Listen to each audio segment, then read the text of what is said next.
peace, peace, peace. Welcome to the main attraction of the weekend, the Fashion Bunker. Hi, everybody. Dacob, your host. Welcome to the Ratchet Old Bunker. Hi, Teresa McGuire, Glenn Athena, Straw Betty, Chunky Shoes, UK, Nancy, Debbie, Kev, Liz M, JTX 2024, Stephanie M, Claire Bear, Brian Simpson, John Matt, Cecilia Brown, Victoria Bolton, Adel Taborita, Grant Ramirez, Here I Go Jen, Music Girl 07, Lori in the house, Mr. POTUS 5000, love the tie, thank you. It's a metal tie today. Well, it's kind of like, we're dangling. It is the end of the year. And then I have a hiding camellia here. Do you see it? It's very dark. Oh, you see it if we go very light. There it is.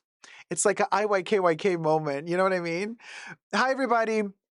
Happy holidays. Happy Hanukkah to the Hanukkhians out there. And also, happy end of the year and happy almost New Year. And I know that the 31st of December is a Tuesday, and we usually stream on Wednesday. So technically, this is the last stream. Victoria Bolton, how's it going, my love? Finally alive. Yes, we're here. Glad you're with us. Technically, this is the last live stream of 2024. We have finally made it, Joe. Although, never say never. There's still a couple of days left. Shit can go down. You know what I mean? But here's a plot twist for y'all. This year, we're going to stream on Tuesday. So we're going to do our New Year's Eve live stream together this year in the Fashion Bunker. Next year, it might be a little bit more complicated. I might not be able to do a New Year's Eve live stream next year because probably going to be all over the place traveling. We don't know. You never know. You never know if we were going to be alive next year, but you know what I mean? So this year is going to be a 31st of December freaking live stream. Oh my God. Debbie says, oh my, I know. So here's the question to you. Do you guys want to do the call in? Because like, for Halloween, like not many people wanted to call in. You were very shy for Halloween. So I don't know, like, do we do a call in live stream and you guys call in and we all sit together through Skype? I think we did a call. So everybody can be on camera and we just talk and guzzle. Or what do we do? Or do I just do a little, I need to nap during the day so I can stay up, says Kev. Yeah, yes, we need our disco naps, you guys. We need our disco naps. Liz says, happy almost New Year, my favorite celebration. Alive on the 31st, yes, right? So there you go. So I'm thinking we do the live stream to celebrate New Year's Eve because I'm not so sure I'll be able to do it next year on the 31st because I'm probably going to be like traveling, but you never know. So, but this year I know I'm here. So this year I'm like, okay, let's do it. Because last year we also skipped the New Year's live stream, right? So this year we can do it. So I'm like, let's do it. Tuesday the 31st. So basically in 2 days, oh my God. It's like I'm just streaming all the time. 14 hours, says Debbie. Yeah, just a little one of those little short live streams, 14-hour lives. Oh my God, you guys. We can all take a nap on camera. How very Andy Warhol of us. He, in the 60s or 70s, he did a movie called Sleep where he was filming some bloke sleeping. So we could all just like sleep. How very cult of us. And then people are going to tune in and think like, are they all dead? We're like, no, we're just taking a nap. You know what I mean? We're just going to like nap and then we wake up and then we continue the stream. Like chickens. Yeah, that's us. But, Newfoundland or Newfoundland, right, Debs? Chunky Shoes UK says, if I'm not too drunk, I'll be watching.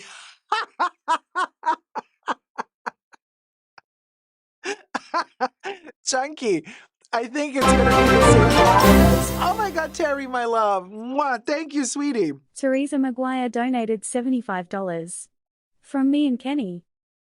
From you and Kenny. Thank you, thank you. I have here because the last snowflake we didn't fill it up, and it would be a pity not to fill it up. No, so I'm going to add more names here. Terry, I'm going to add you in. So we did lavender. Okay, we did purple, red, and orange for you and Kenny last time. So I'm thinking this time maybe we do. I want to try this brown here. This one, very Louis Vuitton. You know, since Louis Vuitton is one of the topics today, we'll go. So we're gonna do Terry and Kenny. There you go.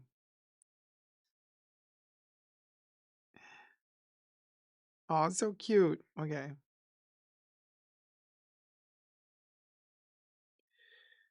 Doing it, zipping it, and zooing it.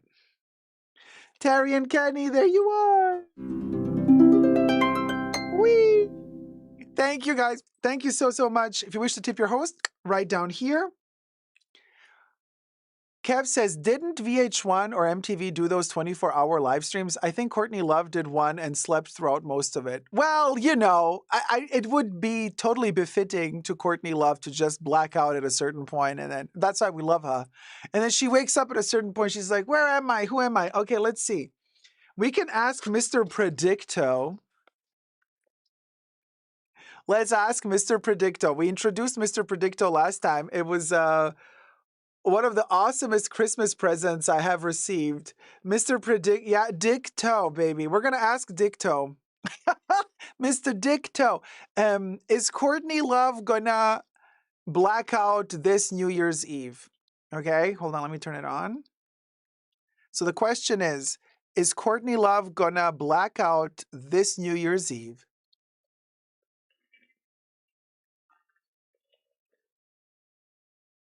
Answer is no. I kind of figured because Courtney Love, she's had some soul searching. She's been zipping it and zooing it. She's been cleaning herself up. You know what I mean? I get it. No, Dicto. Oh, Debbie didn't hear. He said, certainly not. Certainly not. Did you guys hear? Nobody heard? Did the filter take the voice out? Dicto said, certainly not.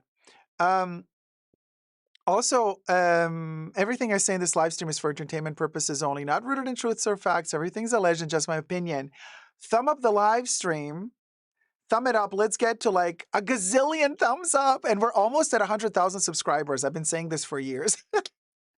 But we're almost at 100,000 subscribers. Come on, you guys. Let's do a New Year's Eve miracle. Let's get to 100,000 subbies. We got 2 days to go. So subscribe. We're coming out of a 2-hour. Oh, Anna Banana. Thank you so much, sweetie. Hold on. Let me turn Anna this Banana on. donated $15.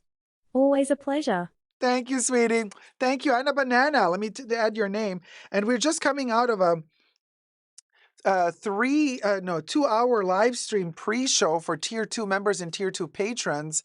And boy, oh boy, there was a lot to say. It was like a business meeting of sorts. We really went deep and down. And for all the Tier 2 members and patrons, there's always special intel. And I shared something a couple of hours ago that some people have profited from that. And I've received intel that somebody already purchased some stuff that I revealed to you in exclusive. And I'm going to say it here in the main show as well. But some stuff might be sold out by now. An extra reason to become a Tier 2 member and patron and never miss out on the scoops. Because let me tell you, what I'm about to reveal in this live stream is huge. For my standards, huge. And it does involve Chanel. So stay tuned. Anna Banana. Let me add Anna Banana. Anna Banana. Anna Banana to the list. Anna Banana. Here you are, Anna Banana. with the heart. Should I draw a banana? Let's draw a banana for Anna Banana.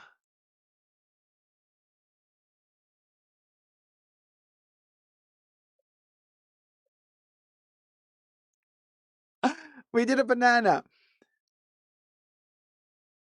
Isn't that awesome? Check it out. Anna Banana with a blue banana. It's a special blue banana. Grant Ramirez, thank you so much, sweetie. Grant Ramirez donated $5. I want to do navy blue for Grant. We're doing a lot of the blues today.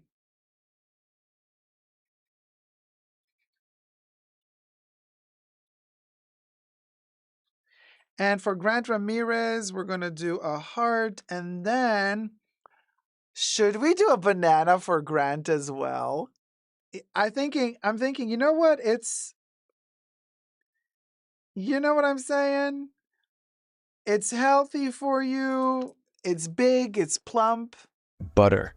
Exact. It's buttery. Grant Ramirez got his own banana. Ooh, cha, the bananas be hitting. The bananas be hitting. I'm not doing them in yellow because yellow reflects the green screen, and sometimes yellow is transparent on this. So, but anyway, so Predictoe said that Courtney Love is not going to black out. Good to know. Thumb out the live stream. Oh, I'm itchy. Oh my gosh. Don't scratch yourself with a sharp object. I'm a professional scratcher, so I can do it. Now. Oh man. Hold on. This is like ugly. So itchy. Okay. A quick note to let me tell you, those bananas can really firm up some loose. Oh my God, what is going on? It's so itchy when I'm talking.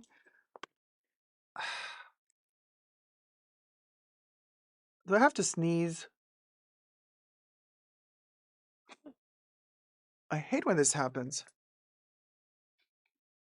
Talking. Okay.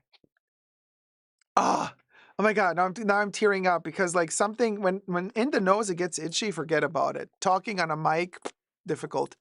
So just a quick note to the haters out there who are trying to make it sound like I'm a nutcase who doesn't know what he's talking about.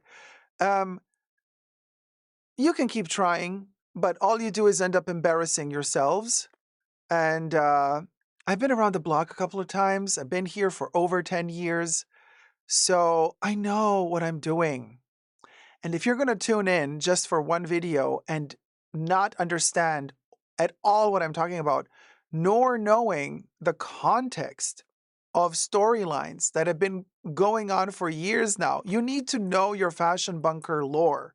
You need to know the stories. You need to understand the lingo. You need to know if I'm succinct and precise about a certain topic, that doesn't mean that that's all I have to say on that topic. That means that I presume that you already know the intricacies and the details that go along with that specific topic. So sometimes, because obviously for who has been following me for many years, you don't want to hear over and over and over again the same stuff. So sometimes I don't want to repeat myself. But then that's usually when I don't repeat myself for the billionth time, that's when some troll comes out of the woodwork and is like, but you didn't say this. I'm like, I did. I did say this, and I did clarify, and I did explain very clearly. You just have to go back and watch the videos to know. It's like a telenovela, darling. It's been going on for 10 years. We are at episode 2000, God knows what. So, you know how it is in the telenovelas. And yes, there are bunkers. There are rats in the bunker. There's one just here. I just caught one. Rats in the bunker. Honey, we know how to dispose of them. We got the point. Disgusting! Disgusting. So I have some incredible news to share with y'all. Mr. POTUS says, I've always got good fashion tips from you. Thank you, Mr. POTUS. Thank you. But first, before I share this huge breaking Chanel news, which honestly, like, shocking to me. Oh, but we're gonna wait. I'm not gonna do the Chanel stuff yet. Jolie loves it. Says rats, rats, rats in the bunker. Yes, we know. Before we share the Chanel breaking news, I have a topic for you. So, hold on. Let me take that away. Let's turn that on. Come on. Let's fill.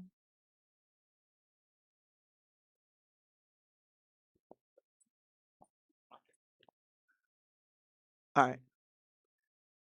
Hi, everybody. Dacob here. Welcome back to the Fashion Bunker. The end of luxury. We love that topic. Actually, quite a few people now going against the algorithm and shadow banning, and they're using even more, I want to say, aggressive words, perhaps, to define it's not just the end of luxury, but many at this point call it the death of luxury, which, I concur. I'm just trying to use a little bit more euphemistic terms to define it. So we say the end, but the end is also, the death. So, but anyway, there are reports out there questioning whether or not Louis Vuitton and LVMH brands in general, whether or not they are luxury anymore. This is on a whole other level. On a whole other level, you guys. This is not just like us sitting here and debating, okay, it's the end of luxury, the prices are skyrocketing, the quality is no longer there, price increases upon price increases all the time. You know what I mean? Like, this is stuff that we've been talking about for years now. But we never really made a video that's fully, like, full-blown, committed and dedicated to the question, maybe there is still luxury out there, but maybe some of these brands that had the luxury status, maybe they are losing their luxury status. And there is an article by seekingalpha.com about this specific topic. I found it very interesting. So we're going to go through the highlights and the points of the article, and we're going to comment together, and we're going to try to figure out if we agree or disagree. Now, the title is called LVMH Recent Performance Raises Doubts About Its Luxury Status. Like, there's no beating around the bush, you guys. It's not like the title is not clear. The title is very, very clear. Kev says, Louis Vuitton is more like entertainment when the musician collaborator joined. Period. Cecilia says, Louis Vuitton is just overpriced fast fashion now. By the way, you guys, subscribe to my channel if you haven't already. Thumb up this video. Push the notification bell to get notified every time I post a new video. And push the join button to become a member. Gain access to extra perks, including a ton of exclusive content as special live streams only for my members. And you can also join me on Patreon, Super Dacob, all spelled together there as well for extra perks. Thank you to my members and patrons who have already pledged. This video is being filmed live in front of a live virtual audience. I live stream several times a week, so come join the fun in the chats. Subscribe to the channel. We're almost at 100,000 subbies, so let's get to 100,000 subscribers. Thank you so much for your love and support, for everybody who has been subscribing lately and who has been subscribing throughout the years and sticking with me through thick and thin. Everything I say in this video is for entertainment purposes only, not rooted in truths or facts. Everything's alleged and just my opinion. Here's the thing. They say a lot of things, and the article is written by Fernanda Galvez Halil. And I gotta say, it's a very interesting take because Fernanda is writing this article as a person who is considering buying stock from LVMH. And she, according from what I gather from this article, is she deems a brand that's public on the stock market, not privately owned. Like Chanel is privately owned, so we can't talk about it like in these terms. But for LVMH, which is publicly, it's in the public domain and there's stock out there, she judges these companies whether or not ultimately, whether or not they are luxury companies, whether they are allowed the luxury label or adjective, according to how much their stock is going for currently. And she has a theory, which I found interesting because I'm not really like delving too much into buying stock from luxury brands, because I think the situation at the moment is really unstable for them. And I mean, anything can crash at any given moment. So it's very, very risky. I would not bet my bottom dollar on luxury brands at the moment. But here's her theory. So she says she has an investment thesis. So she says that Louis Vuitton, Moet Hennessy, or LVMH, a huge luxury conglomerate, so we're still calling it luxury, that is run by one of the richest men in the world, Bernard Arnault. Although, she says, although the company has some of the best brands in the world, such as Louis Vuitton, Hublot, or even the Sephora business, the current valuation doesn't seem attractive enough to me to start a position. And during 2024, it has been shown that its luxury status is not on par with extreme luxury brands such as Hermes or Ferrari. So she says she prefers to wait for it to reach her target price. And here's her target price. Her target price is around 550 euro. And she says 550 euro if bought on the Paris Stock Exchange, or around 570 US dollars if bought on the OTC stock market. Aha, this is interesting. Jimmy Guinness says, I'm a watch lover. Hublot is considered a joke for us, for the watch lovers. That is interesting. Cecilia says, I returned 5 Louis Vuitton bags last year, all because of the quality issues. I'm done with LV. Ah, Cecilia, you returned 5 Louis Vuitton bags to the Louis Vuitton shop last year because of quality issues? That's a lot. Like 5? And are we talking like issues with the vaqueta leather, or with the epi leather, or are we talking issues with canvas? Are we talking issues with glazing? Are the stitches coming undone? Have things been stitched unevenly together, or have you had issues with their clothing range or their perfumes? Oh, Cecilia says yes. Mostly issues with wonky stitching. Man, and you know how it is. Um, Several years ago, already during the pandemic, there have been many reports and intel coming out, leaking from Louis, telling us that allegedly they lost, or fired rather, let go their entire quality control department to save money and maximize profits. And I mean, let's be honest here, Louis Vuitton is a luxury, for me, has been a luxury, Louis Vuitton now, not just LVMH conglomerate, but Louis Vuitton has been, for me, a luxury luggage and travel manufacturer. Okay, to me, yeah, great. Under Marc Jacobs, they started doing clothes and fashion. I don't care. I don't own any clothing items from Louis Vuitton. I don't care to own them. I mean, I own accessories like scarves, foulards, crunchies, yes, because they help me to travel. But no, clothing, no. Now, here's the thing.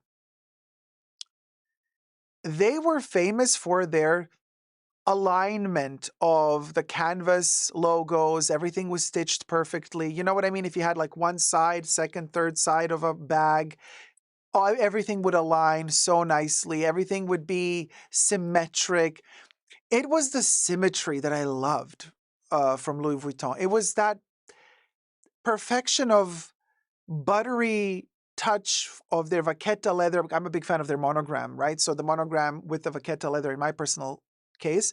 But at a certain point, it stopped being perfectly aligned. Things started getting wonky.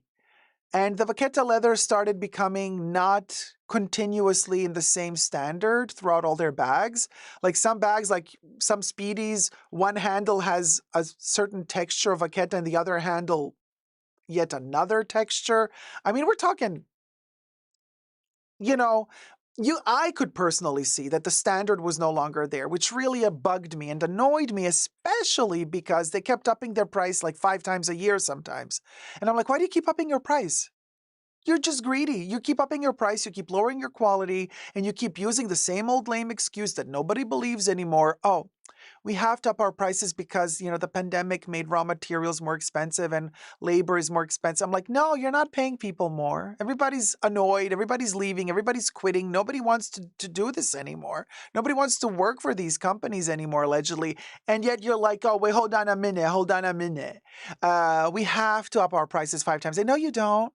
No, you don't, boo-boo. And the proof is in the pudding because a lot of these luxury brands that are a little bit less snotty with their nose up in the sky are now officially saying, oops, we went too high with the prices. We're now going to lower them.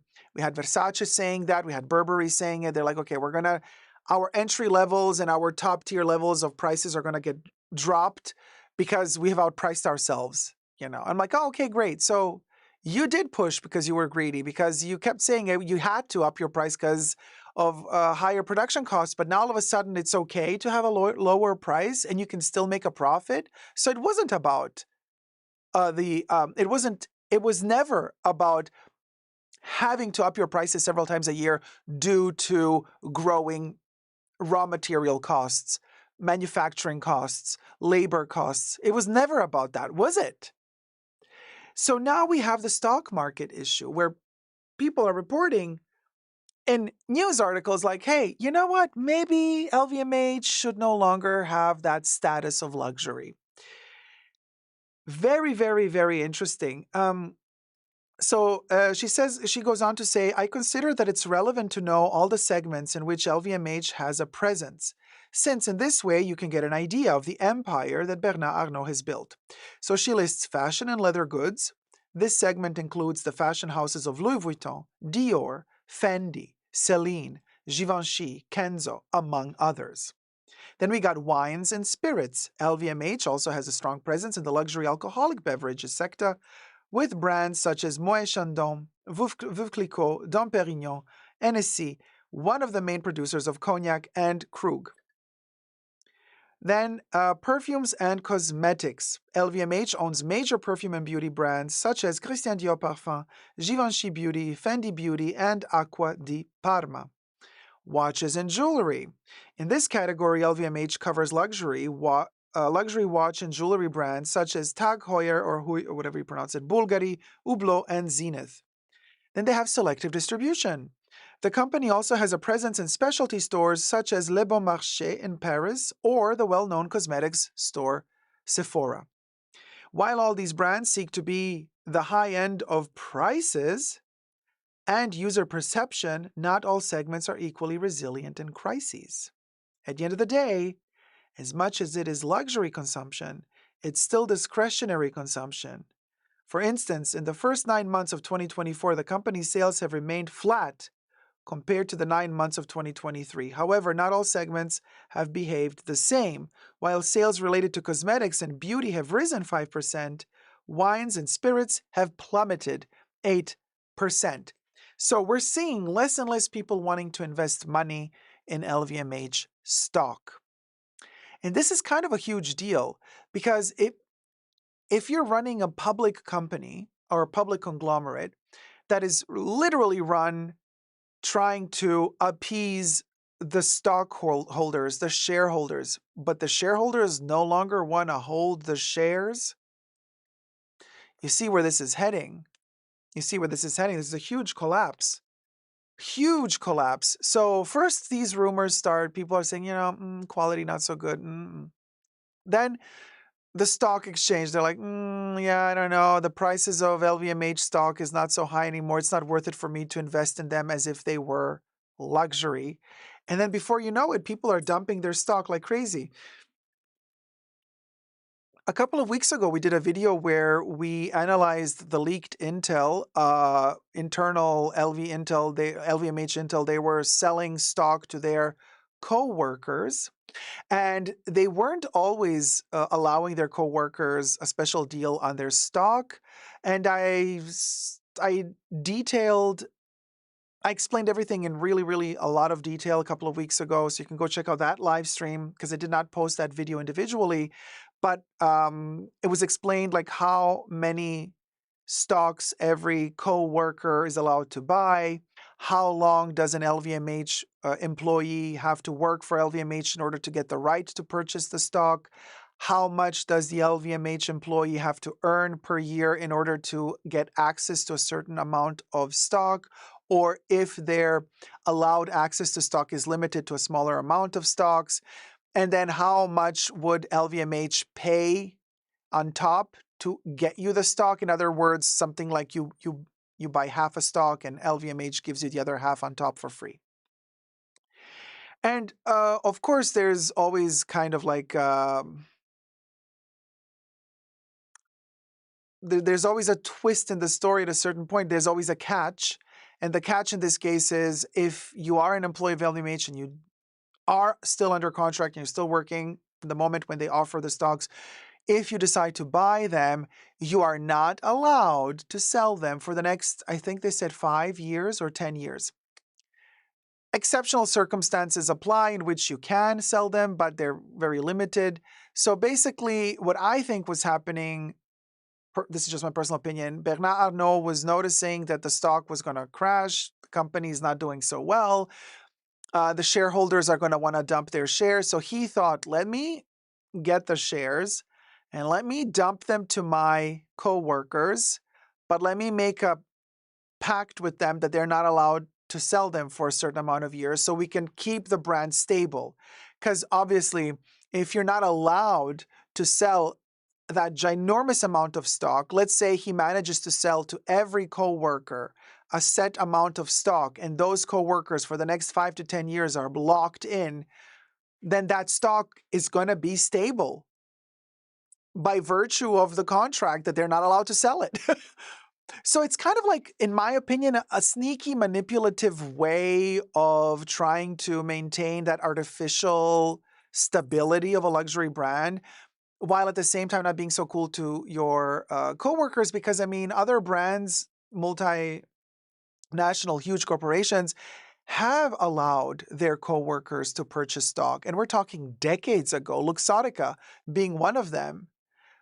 Decades ago, they already enacted in motion selling stock to their coworkers for better prices, right?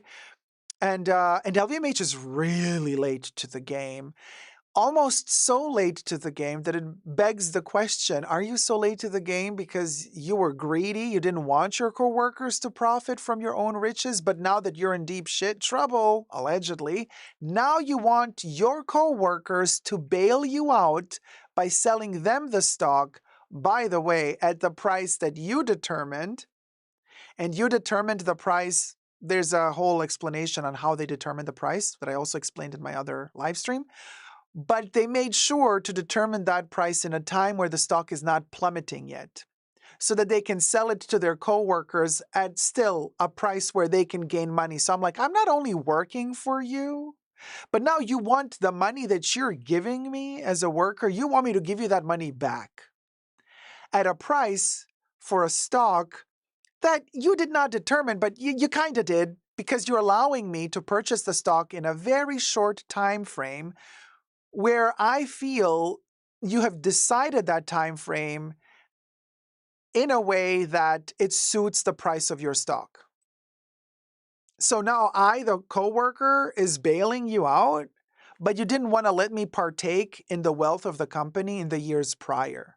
But now that you're in trouble, oh, now you're selling it to me like, look, I'm privileged because I'm allowed to partake in this sale of stock to the coworker. Please give me a break. I wasn't born yesterday, darling. So now that more and more information is coming out and people are writing these articles, that they're like, you know what? I don't consider LVMH luxury anymore. What do we think? What do you guys think? I personally think that ever since Louis Vuitton stopped focusing on their luggage and transportation collections, and since they started discontinuing all the different sizes of the Speedies, of the Keepalls, without the bandolier, and all that stuff, since they started doing that, for me, was over. I'm like, you're not making anymore what I used to buy at your company. I was a client of those items. I loved those items because they're super practical. I mean, just yesterday, I have my Speedy here with me. Just yesterday, I wore it yet again. It is like, of all the luxury bags I have, that's the most practical one. It's light as a feather, super stable. You can zip it shut. Nobody can put their hand inside and steal stuff out of it. It's amazing. I love it. And they discontinued my size. You can't get it anymore in the constellation, what used to be the classic constellation, which was the monogram. Let me fetch it just a second. Sorry, you guys, it's back here. So here's my Speedy, and here's the thing, Speedy 35. Here's the thing. And this is why ultimately to me, LV is no longer luxury. Luxury, most important luxury is time. Once you're out of time, it's done. So luxury is the biggest, time is the biggest luxury. But as Coco Chanel said, the best things in life are free, second best are very expensive. This is second best. Okay. So if we're talking about these luxury goods, in order for a brand to be named luxury for me, is this. I can spend a premium price on these items that are considered luxury items if, for sure, they have good quality, durability. In the case of travel goods, they better have durability. I'm not talking about hand-stitched silk little things for little soiree beaded minaudière that you wear to the red carpet event. That bag is not supposed to be durable. I get it. But this shit is. It's a Speedy for a reason. Now, it's called a Speedy for a reason. You fold it. Mine has folds because whenever I travel, I keep folding it flat, put it in a backpack. When I arrive at destination, I open it up and we use it. We wear it. It's super practical and super light. But so, what makes it luxury? The quality, the durability, yes, but most importantly, I am paying a premium price because I have that reassurance that I am paying for something that will be there forever, or as long as I live. Meaning, this was created in the 1920s. The Speedy was first launched in the 1920s. So since the 1920s, it existed. And that means I'm glad to pay extra money for this, knowing that if in 10 years this one were to break, tear, rip, whatever, either I can bring it back to Louis for repairs. They don't repair canvas, I get it, plastic, whatever, but they do repair leather. But let's just say after 10 years, I'm done, I want a new one. I can go to Louis and I tell them, I need to repurchase my Speedy 35. And they say, sure, we have it. Of course we have it. It's our classic. We always make them. Which one would you like? With bandolier or without bandolier? I prefer without the bandolier. Sure, we have it, monsieur. Here you go. Yes, it's going to cost you more because it's been 10 years since you bought it last time. Fine. That's okay. I am paying that extra premium price for luxury. Luxury being that reassurance that whenever I go to Louis, I will get my classic pieces. That's luxury. That heritage, that continuity of the classic pieces. I'm paying premium knowing that this is not just a trendy little mood of the moment, you know? It's a seasonal bag and then next year it's not available anymore, so tough titty. No, I'm paying a luxury price because this is a forever piece, and if it breaks 10 years from now, I can find it again at Louis because they're still going to be making it. Louis stopped doing that. They discontinued their classics. And now that they've discontinued this bag, I'm like, well, I no longer have that reassurance that you're going to be making your classics because you seem to be very fickle these days, Louis. Very, very fickle. You're not reassuring me about anything. You're launching new perfumes. 2 months later, you discontinue them. If I fall in love with one of your perfumes that you just launched, you just started your perfume range in 2016, already almost half of them are no longer in production. That's not luxury. I'm sorry, that's not luxury. That's not luxury at all. It's like you're like throwing all the spaghetti at the wall, hoping that one little spaghetti is going to stick. That is giving me major instability vibes. Major instability vibes, and it's also giving me greed. One of the reasons why these particular Speedies have been discontinued is because they were not expensive enough for you, Louis. Isn't that so? Correct me if I'm wrong. This is just my opinion, of course, only. But I have a sneaky suspicion that now that Miss Thing came to the show and wanted to make those ugly ass leather version Speedies, now no longer are the Speedies $600, $1,000. Now you want $7,000, $8,000, $7,000, $8,000, $9,000 for the Speedy that's done in leather with the printed monogram on it because you think you can make more profits out of it. So you're going to discontinue the more affordable classic Speedy because you don't like the fact that the price is too low. That's my theory on why you're discontinuing your classics. In other words, greed. No, that's not luxury anymore. I'm sorry. And another thing that Coco Chanel was so right about, she said the opposite of luxury is not poverty, dear. The opposite of luxury is vulgarity. So I do agree to a certain extent that Louis Vuitton is no longer luxury. What do you guys think? Let me know in the comments down below. Victoria Bolton in the comments says many fashion houses for some reason felt that they had to compete with fast fashion brands in style, and now a lot of their products are resembling those fast fashion brands. Carla says, I think they have now discovered the Croisette, which is one of my favorite Louis Vuitton bags. I own it in damier azur, and I love it so much. But they discontinued, not they have discovered. They have now discontinued the Croisette, which is one of my favorite Louis Vuitton bags. I own it in damier azur, and I love it so much. Terrible. Terrible, terrible, terrible. Mr. POTUS 5000 says, I don't think Louis Vuitton is luxury anymore. When you launch a new product every 2 weeks and then your quality goes down and down, but price is up, it's essentially just a scam. Tavaler 2022 says, what we need to acknowledge for ourselves is the fact that greed is the new luxury. Gigi says, my spending has shifted.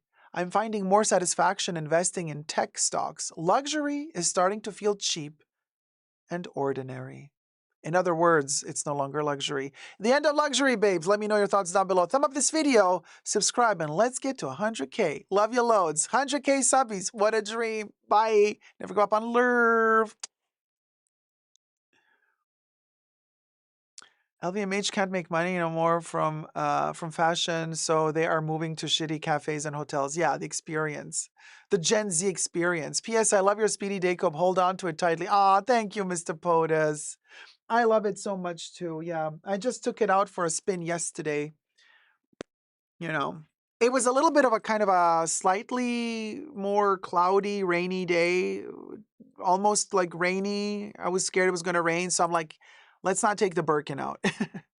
I'm in the babying phase of the Birkin. My post-Birkin partum depression is slowly passing. I'm slowly getting acquainted to it. And now we're slowly bonding. It's so with the Birkin, I'm a little bit iffy still, which understandable, I guess. But my Speedy is always there for me, never let me down, never. And I think it's patinaing really nicely. It's getting quite dark at this point. Oh well, it's part of the beauty of it,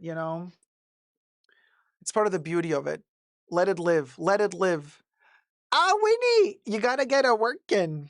Oh, oh, Brian Simpson. Thank you so much, sweetie. Brian Simpson donated $25. Happy New Year. Oh, Glad to thank be you, here. Brian. Thank you, Brian. Happy New Year to you too. Let me get let's do red. Brian Simpson, adding you to the snowflake. And you're going to get a banana as well because today's the day of the banana, apparently. IYKYK.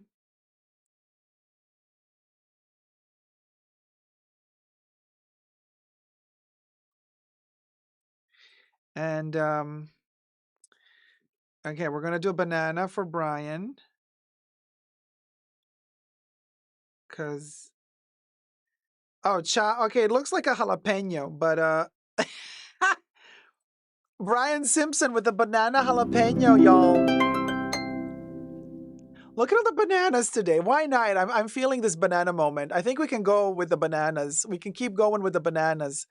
Um, so let's talk about the working for a second. You guys know that a couple of weeks ago I made a video about it, and it's doing quite well on my channel. Did we get like 20,000 views already? I mean, for my channel standards, obviously, other channels would have gotten 200,000 views by now. But so there's that lady that shared her Walmart Birkin that she bought at Walmart. It was a yellow one. She found it directly at Walmart. Shortly after that, I went to Walmart to see if they had any. They didn't have any, but you could order them from the Walmart website, right? So I checked the website. I shot the video that I shared with you guys, and still it didn't really go viral. But now it seems to be going viral since 1 week. So someone's late to the game in terms of getting the work in. But yeah, there's a plastic version and a leather version. The plastic version is around $50. The leather version is around $90. But I think they all sold out. I'm sure they're going to make them again. You know what I mean? Hi, Robbie Lorraine. How's it going? Hi, sweet things. For that price, it looks like a reasonable dupe, especially if real leather. But I'm sure it isn't leather. Well, they say it is. Yeah, go check out my video. I explained the differences with the leather and stuff. Oh, Winnie says the $90 ones are sold out. I found that 198 ones on there. Okay, but the $198 ones are not sold by Walmart. Those are resellers, right? Yes, Robbie, there are kits to make one. We made a video about that on my channel 3 years ago or 2 years ago. Yeah, the resellers, Winnie. Yeah, the resellers bought them for 90 and are now reselling them for 198.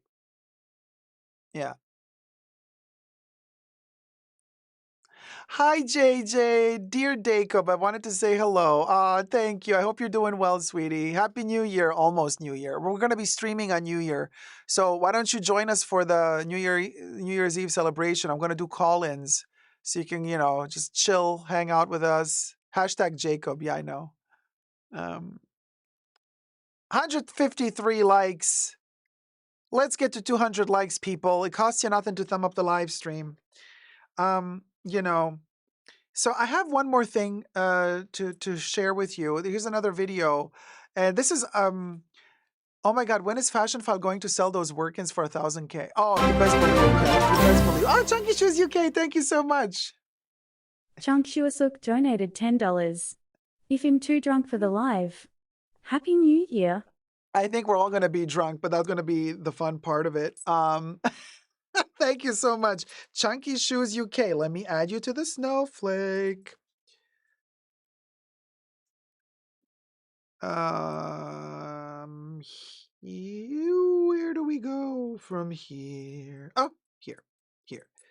Chunky Shoes UK and a heart. And of course, you're also gonna get a banana. Because, well, it's just that type of Sunday. It's a banana Sunday. What can I tell you guys?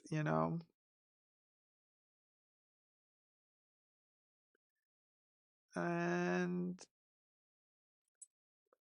Chunky Shoes UK, you're right here.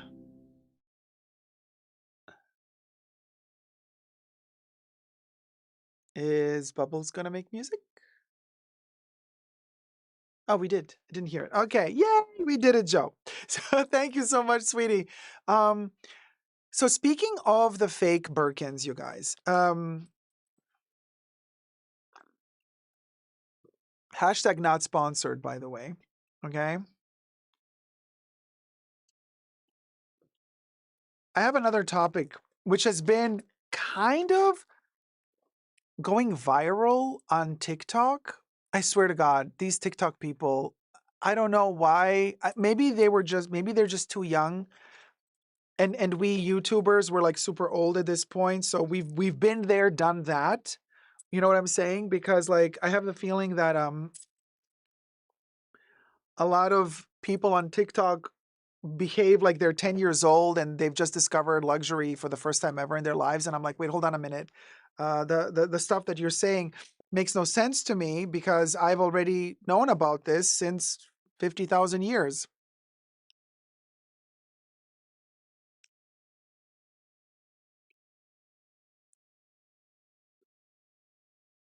But okay, so here's the situation.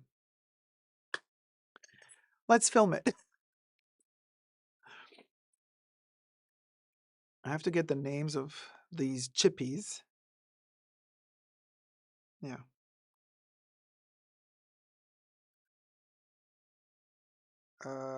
What was the title?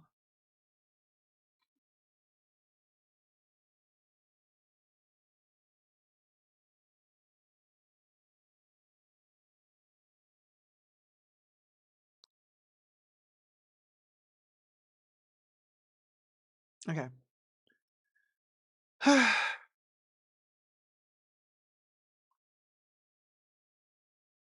I am so sick of fake people.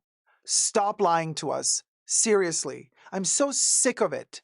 And now we have yet another example on TikTok. Yes, of course, because nowadays, if something goes viral, it has to go viral on TikTok. Where else is it going to go? And yes, it does include luxury or the end thereof. It is the end of luxury. And we have these two chippies from TikTok that are like super popular. Never heard of them before, but hey. Kudos to Kylan and Izzy. Cue in the two culprits. Hello, darlings. Kylan and Izzy. Everything I say in this video is for entertainment purposes only, not rooted in truths or facts. Everything's alleged and just my opinion. I'll post a link to the two chippies down below so you can go check them out on TikTok. Send them some love, okay? So they became very... Cha, if this is her real hair... Okay. Anyway, we love a good wig. Nothing wrong with a good wig. Is that real though? So anyway, so Kylan posted a video. Apparently, the two sisters became Kylan, Izzy. They became famous. Kyla or Kylan? They became famous for extravagant unboxings, being very young, showing skin, being the girl next door, being, youthful, college students, but then a lot of luxury. They unbox a lot of luxury, huge hauls, major hauls. And so now they posted a video like what I got for Christmas. They unboxed the gifts that they got for Christmas, mostly from their mom. So Kylan and Izzy post videos. Now, both of their videos have gone under major scrutiny. Okay? Charisma Misa Stark in the chat says, not even a nice wig. Oh, the side eye. I see what you did there, Charisma. By the way, subscribe to my channel if you haven't already. Push the notification bell to get notified every time I post a new video. Subscribe. Let's get to 100,000 subbies. And thumb up this video. Also, I'm filming this video in front of a live virtual audience. I live stream several times a week. So come join the fun. Come join the chats on my channel. And there you go. Charisma in the live chat just said what she said, period. And also, oh my God, Robbie says, wanna be Paris and Nikki Hilton. Oh my God, the shade. You guys, you're my people. You're shady.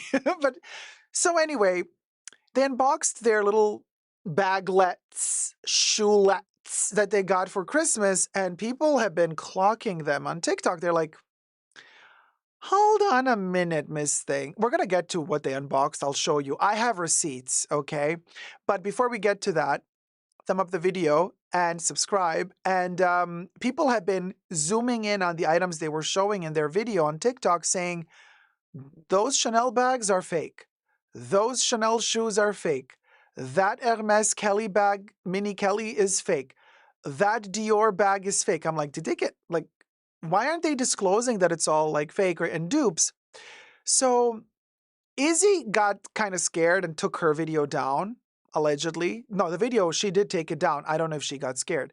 But Kylan left her video online. She's like, well, we'll go, girl. We'll go. I'm going to show what I'm going to show, period. And what she did was she doubled down and said, what? What you coming for me for having fake bags, unboxing fake bags? I thought everybody unboxed fake bags. I have very, very rich friends at school, very, very rich, much richer than me, and they have a ton of fake stuff. So I thought it's just totally normal. And I'm like, what? And then her mother chimed in. The mother made a response video as well and said, I didn't know they were fake. I bought them from the real real. And I'm like, well, it's not like the real real is any security that you're going to get authentic, although they pride themselves for authenticating everything and saying that they're selling only authentic stuff. Allegedly, real real, well, allegedly bought from the real real, actually, because the mother did not show receipts that she bought it from the real real. She just said she bought it from the real real. So let's not like pull a Bethany Frankel on the poor real real. Let's give real real a breather here, okay? The real real is not under fire in this video. Okay? So it's their mom that said that she bought it, allegedly bought it from the real real. So we don't know. But anyway, people are clocking them saying this is all DH gate, this is all $20 a pop, $50 a pop, and I'm like, okay, let me see these Chanel, because I'm an expert at Chanel, okay? I know my Chanel. Now, with Hermes, it's not like I've had a gazillion Kellys go through my hands and I can immediately spot a fake, but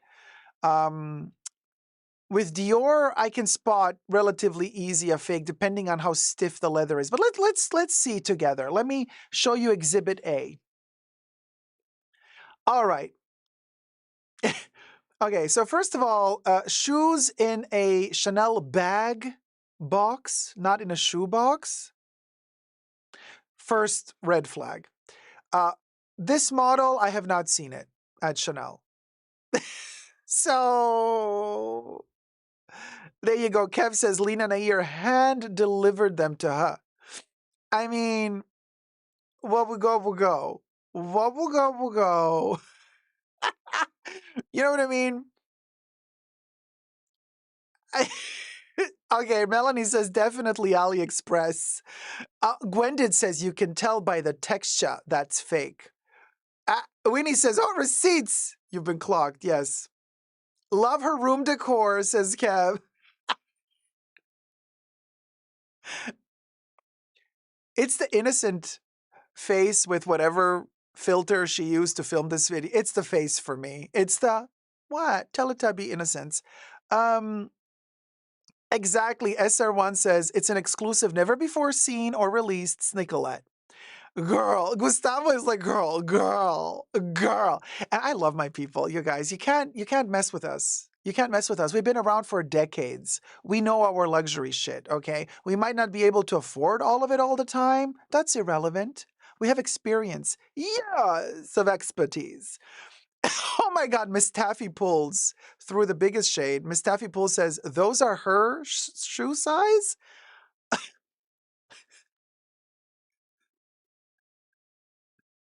You did not go there. You did not go there. This is a big shoe.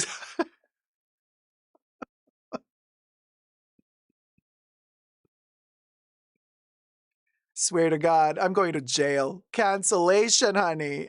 Cancellation. Sasquatch says Mitra K. Stop it, you guys. I have to. Oh my God. They're from Virginie's private archive. Choupette can confirm, says Kev. You guys. Anyway, you want to see Exhibit B? Let me show you Exhibit B. Cha. Okay. Now, here's the thing. And again, look at this box. This is not a Chanel shoe box. You guys, a Chanel shoe box has like that grainy kind of like faux leather texture to it. This is mattified. This doesn't even have that Chanel texture. But then look how they like glued the things. This box, the box alone is a dead giveaway. But then let's get to the shoes.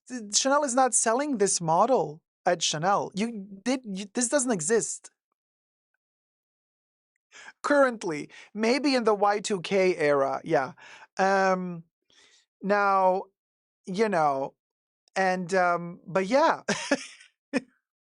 And also, By the way, you know, Chanel just changed their the way that they do their logo on their shoes. I don't know if they swapped again, but for a certain period of time, they actually stitched on a special tag. They did use to print in gold the logo like this, but then they switched at a certain point to an extra tag added on, either stitched on or glued on.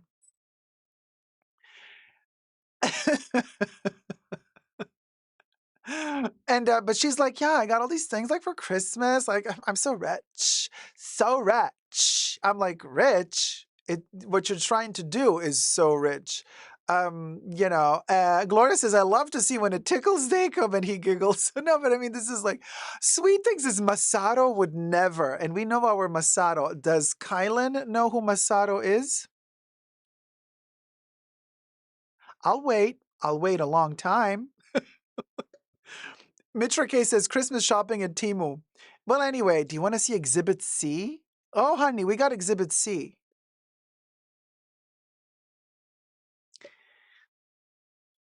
Now, okay, so she pulled this out of another ratchet box. And while Chanel's current bags might look like this,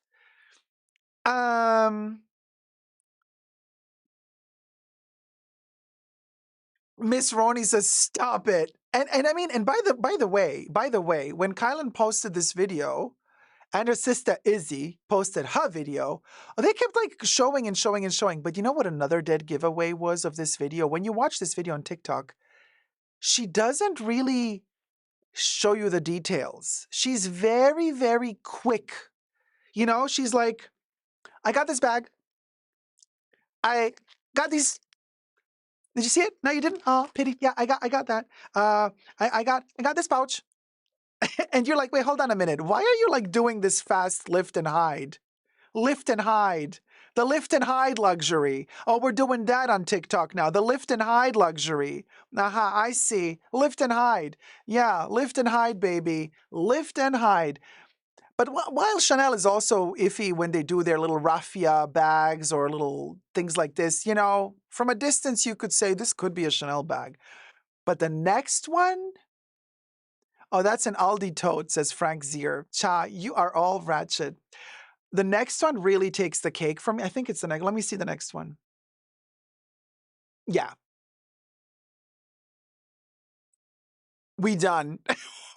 we like, and you guys, she lifted this at the speed of light. Like she did literally like, she's like, yeah, and then I got this. And I'm like, but we managed to catch a screenshot right before she put it down. If you watch the video, she literally does like, I got a Chanel bag.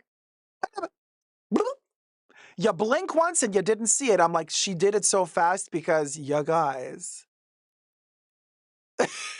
What the hell? Do I even have to explain why this is so blatantly wrong? Why is everything huge, says Aish? Well, I mean, Chanel does have bigger bags as well, and maybe Kaylin is a munchkin. I don't know. But, like, Kev says, are we sure this is not current quality Chanel? It's not about the quality, Kev. It's about the model, about this style, this model. Where? When? What? So anyway, okay, let me show you. They gotta up their fake game if they're gonna try it. I know, Winnie, but like what really, and nobody mentioned this in their reviews and assessment of whether or not these bags and shoes are fake. Nobody mentioned how quick she was to do the lifting. It was hilarious to watch. I had to watch it like 10 times because it was so funny. Anyway, chicken leather, says Thomas. Let me show you the next exhibit.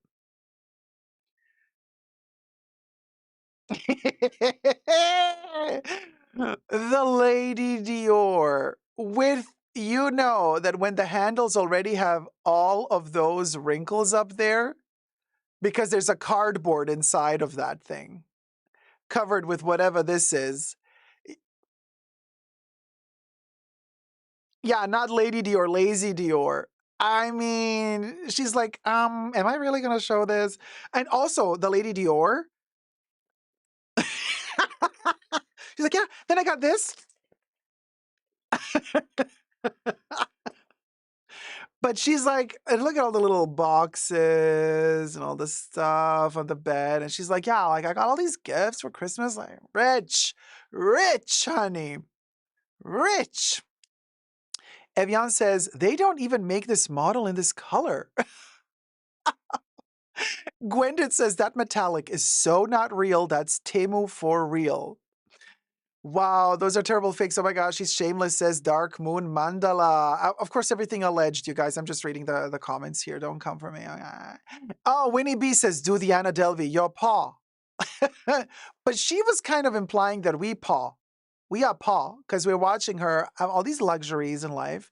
But then when she was called out for this video, she got so much backlash that she made another video saying she thought everybody bought fakes. There's no need to disclose in this video that these are fakes because she thought it's just duh, duh, duh. It's a given, duh. I'm like, girl, no, I'm sorry, girl. You tried it. You epically failed. The teddy bear outfit is super cute though. Okay, I like the teddy bear outfit for Christmas. Very appropriate. But yeah, I agree. If it was a joke unboxing, it would be funny. Yeah, the straps look already cracked. I mean, at least they are starting to already show signs of wear if they're not cracked. But you know, where are they cracked? Oh, the straps are cracked. The caviar is burnt. Let's move on to the next one. Cha. Okay, now at this point, with the belt bag, people started making reaction videos and posting to Reddit saying they literally found the same bag on DHgate.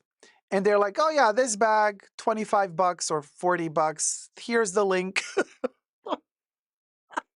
So like they found the exact same freaking bag that her mother bought, claiming that she allegedly bought it from the real. Now, there you go. And again, it's the innocent face for me with the filter. If this was a filter, it looks like it's a filter, but it's the innocent, allegedly. It's the innocent face for me. Like, why? Just a little bag. Just a little bag. You know, just a little bag. Nothing. What? Nothing. You saw nothing. I did nothing. You saw nothing. This was my Christmas. I'm rich. Your paw. Now, the last picture is from her sister. Her sister took down her video. Izzy. Izzy took down her video. Dear Izzy. How to put this mildly? Dearest Izzy, the internet never forgets. So the video that you took down, you might have taken it down, but we still found it. And we grabbed a little screenshot of Izzy unboxing her little goodies. Check this picture out. Hi, Izzy. The Kelly. Izzy got a Kelly. A Kelly that has a very bizarre, I can't even reach that far. You see that weird line going down from the line here, but on the other side, it's like super thick. Like, Kev is asking, was this from Walmart? Well, the mother claims allegedly that it was from the real, but you guys. Emotion Engine says, that's not a Kelly, that's a Kylie. It's fake. So Izzy, I guess, oh, look at Kylan in the back. Is Kylan filming her? Wait, is this a mirror image? Or is this Kylan in her own room doing her unboxing at the same time while Izzy's doing her? Look at that. Look at her hiding in there. Look at that. That's the outfit she had in the other photo, in the other screenshot with her red sweater and her little teddy bear dress. Is she in the other room filming her unbox? Are they like... Cha, the two sisters. Man, oh man. I mean, you guys. Yeah, and here's the sad part of all of this. Why do people even have the need to do this? Why the need? Why the need to do this? You know, Well, I mean, they went viral. They got a gazillion views for this, so maybe it was worth it after all. Maybe this was rage baiting. Maybe they did this on purpose to make people angry, to make people comment. Possibly. Possibly. You know, oh, Real Shakeen says, just tuned in, and securities get the worst out of people. Trying to flex fakes on social media while trying to pass them off as real is a cry for help, says Shakeen. And Gwendid says, I have to commend their mom not spending much on them, LOL. Oh my God, you guys. Man, oh man. Caroline says, nothing screams insecurity like endless self promotion. Well, I mean, if they're earning money off of TikTok for the views, you know what I mean? Even snake oil salesmen make a ton of money if enough buyers are there to watch. Thank you so much for watching. Let me know your thoughts and prayers down below. Ho, ho, ho, ho, ho. And let's get to 100,000 subbies, shall we? We're very, very close. So thank you so much for subscribing, thumbing up the video, and let's have a couple of laughs down below. None of this is really serious. I don't mean any harm to these lovely ladies. I wish them all the best. You know, go follow them on TikTok and whatnot. Until next time, never forget to never give up on love. Bye.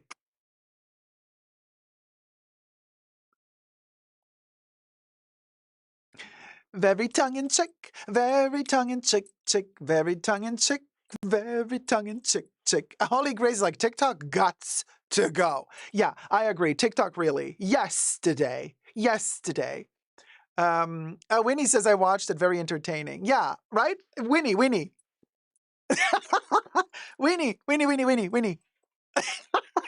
No, we gotta do Winnie, we gotta make a video with it. We gotta do a video like this. Our next unboxing. No, Jasleen, I did not put the clochette on my Birkin. It's here. It's still in its not. I know. No, I don't want to put it on it. The Birkin is so heavy, and this thing is so heavy. I'm not gonna lock my Birkin. I know. What's his name? Marc Jacobs always lets his hang off the Birkin, and like it's part of the Birkin. No, but I. By the way, same with my Speedy. I don't keep my lock on the Speedy either. No. Justine says I haven't either. Yeah, no, Justine, like why would, if I'm gonna use the lock, yes, but I don't use it. And it's very heavy, you guys. Like, and it just dangles on the leather all the time. I don't want it to like scratch the leather. You know what I mean? Like, so no, it's safe in its little pouch. This is how they packed it at Hermes, with this little dinky sticking out. And that's how I have it protected here in a little, I keep it in a little pouch together with the wrapping ribbon that came with the bag, you know. The box wrapping ribbon, this little thing. I don't throw away shit, you guys. I keep everything. You know me. Emotion Engine has a great idea. Wear it as a bracelet. Oh, yeah, you could wrap it around twice. Yeah, but it dangles. Why? No, I love this one. We're good, guys. You know, I have it. It's archived in this little Ziploc. You know what I mean? While I'm figuring out how to position the Birkin is right next to me, by the way. You know, it's my co-host of the show. We got the same Birkin. Oh, really? Just he said mine is a 30, like your Birkin's little sister. Oh, that's so cute. Wait, I forgot. You did write me, but I forgot. Did you get the black one with gold hardware? No, Real Shakeen. The only bag insert I'm using is to stuff it while it's standing upright, and that's Elvira, Mistress of the Dark, pillow, where she's in a negligee. No desiccant, Debs. I'm not doing desiccants with leather anymore. Not good for the leather, apparently. So, yeah. But, you know, oh, Castanya says, love how you keep everything. I keep everything. I know I'm such a hoarder, but like I love to archive stuff. Yeah. Okay, you got gold, black Togo, I presume you got as well. Black with gold hardware in 2022. Fabulous. Hi, Alvaro. How's it going? Hola, guapo. I remember you said you don't want to baby the bag, that you really want to use it and not to worry. We'll go. Yes, correct. But I also don't want my shoulder to fucking hurt, because if I'm going to hang a heavy lock on the bag that I'm not using, why would I do that? Why would I do that? You know what I mean? So it makes no sense to me. Same with, I repeat again, maybe you tuned out and now you're tuning back in. The same with my Speedy. I don't put the lock on the Speedy. Why? There's no need to. It's just heavy and chunky. So no, I'm not gonna, I'm not gonna hang the thing off of it. I don't care for it, but maybe other people do. Maybe other people want to have it dangling off, and that's okay too. But yeah. But I do put the pillow in it because otherwise, like, it doesn't stand up. You know what I mean? So when it's standing up, when it's standing next to me, when I'm, filming or whatever, it needs to stand. What do you want me to tell you? It's not babying it, just like propping it up correctly. The real Shakeen says, I used a liner for my Birkin because apparently Hermes doesn't spa the inside. Oh, interesting. Good to know. Good to know. Okay, the insides need some protection. I use pouches for everything, says Sweet Things. I use pouches for stuff too, you guys. I even use a pouch for my Speedy. I told you this when I reviewed my Speedy, remember? I have my Barbie bag. It's just a cotton, like a tote bag. So the Barbie bag, which is huge, it's inside the Speedy, and I put everything in it. So it's also really good so I can like not scratch myself on the zipper if I have a ring on and I go into the bag. So I pulled this out. You see? Is there anything incriminating in this bag, y'all? I have to hide stuff. Hold on. So you see what I mean? And then I can go in and out of the bag with my rings and bracelets, and it doesn't get, my jewelry doesn't get scratched on this really aggressive metal zipper pull. Bloop, bloop. There you go. There you go.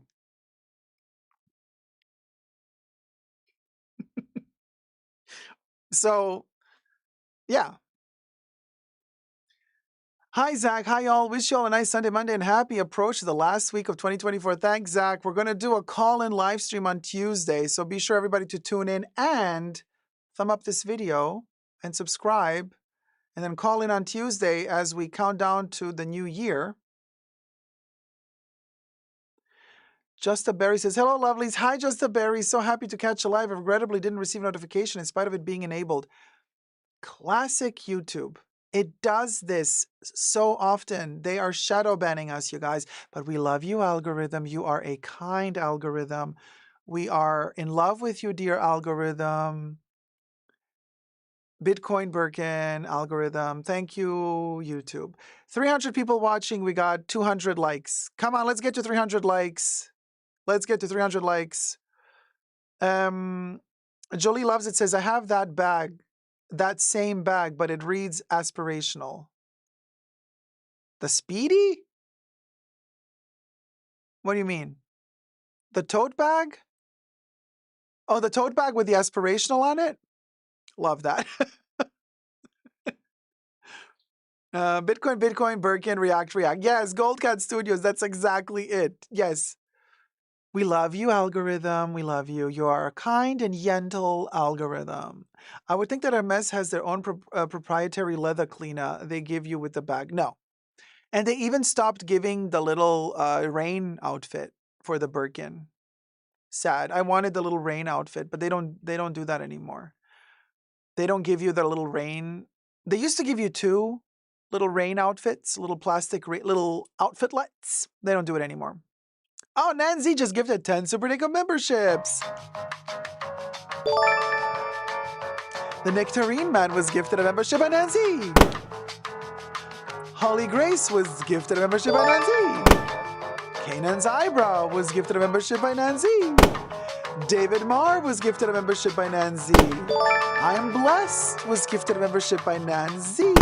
Ophelia XOXO was gifted a membership by Nancy. Night Air was gifted a membership by Nancy. Miss Vicky was gifted a membership by Nancy. Michelle Starr was gifted a membership by Nancy. Kim B was gifted a membership by Nancy. Thank you so much, Nancy, and welcome to all the new Tier 1 members. Roll up your sleeves because it's going to be a fun, bumpy ride. And also, the next live stream is in the new year. So all the Tier 1 members and Tier 1 patrons also get access to the exclusive pre-show live stream. All the other weekends are reserved to Tier 2 members and patrons. But the next weekend live stream will be in 2025. So everybody, all the member tiers and all the Patreon tiers get access to that one. Gwen, did you get the memberships gifted randomly when somebody gifts the memberships, but you have to opt in to receiving gifts on my channel, which should be, depending where you're watching, on a tablet or on the computer, upper or lower right corner, like the 3 dots in the options, and then it says like accept to receive gifts from the channel. But depending on which server browser you're using, it might be in a different position. It might be displayed in a different position for you. So yeah.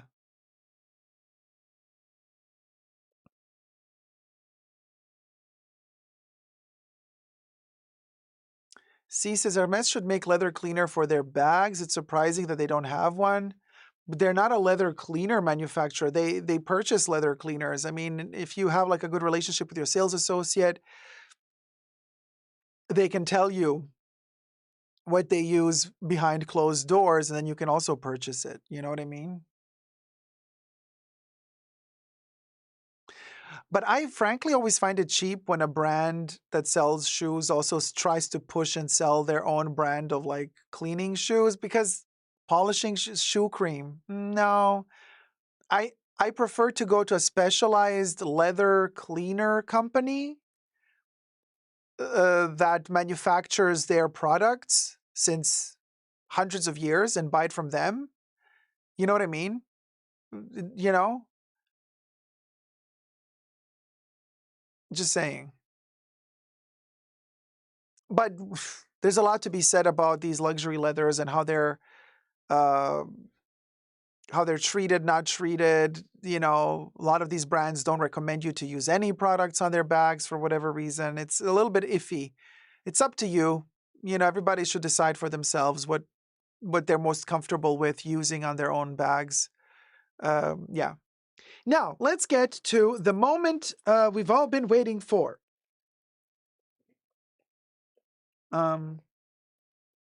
I was going to do a little retrospective on my Takashi Murakami Louis Vuitton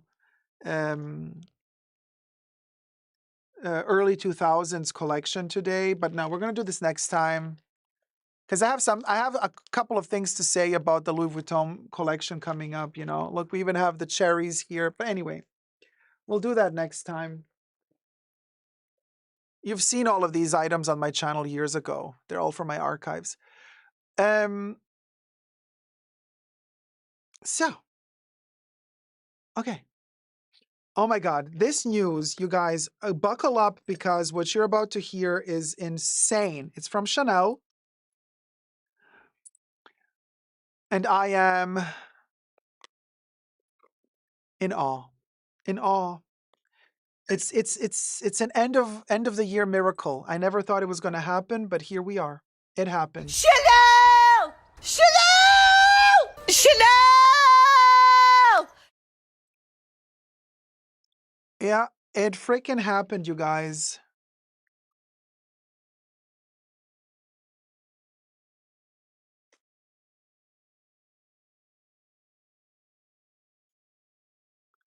I gotta slow down with the tretinoin. I am purging. The skin is peeling. The tretinoin is working.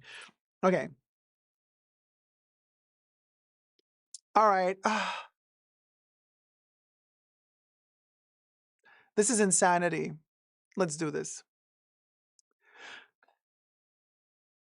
Hi, everybody. Dacob here. Welcome back to the Fragrant Bunker. Today I want to say, the most breaking news from Chanel that I've, in my career on YouTube, have ever had, really, because I've been begging them to do this for at least since 2016, but even before that. And honestly, I think they watch because, like, I don't know, or they just came up with the idea by themselves, but like it took them over a decade. I don't know. Either way, for whatever reason they decided to do this, I am so thrilled. So let's unbox this together. You guys, there is so much. Okay, subscribe to my channel as we get into the nitty gritty. Thumb up this video. Everything I say in this video is for entertainment purposes only, not rooted in truths or facts. Everything's a legend, just my opinion. Plus, I am not sponsored by Chanel, nor am I in any way affiliated to them. Just saying. Just a fan. Just a fan. Just an idiot that spends a ton of money on their products, as usual. Now, you guys, Chanel has just surprised everybody, the whole world, by silently working behind the scenes, preparing a launch, a silent launch that won't even apparently happen online, only in their boutiques, of a brand new format for their Les Exclusifs fragrances. Let that sink in. And you heard it here first, people. So subscribe to my channel and thumb up the video. Oh, while I was at it, I also repurchased my, if I find the link to this shopping link, I'll post it down below. This is my favorite natural finish loose powder in the color 20. I had to repurchase it before the next price increase because the price increase is coming in January, right? Allegedly. So this is the one I have, and it's kind of, you can see, it's basically empty. I only have a little bit left at the bottom. So I had to repurchase that. I had to restock before I emptied it and before the price increase. But we're not here for the loose powder, although I highly recommend that loose powder together with this powder brush, also from Chanel. This is number 106. It's their powder brush. There you go. You guys, my sales associate writes me and says, Dacob, I just came to work and I found this at work. They just sent us this box full of Les Exclusifs perfumes.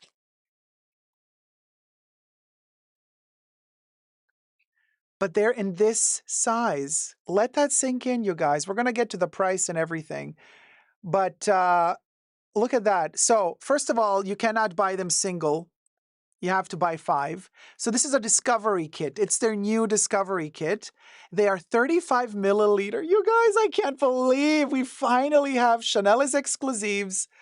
I got myself Cuir de Russie here. I'll show you. I had to get at least 5 because that's the minimum. Oh my God. Okay.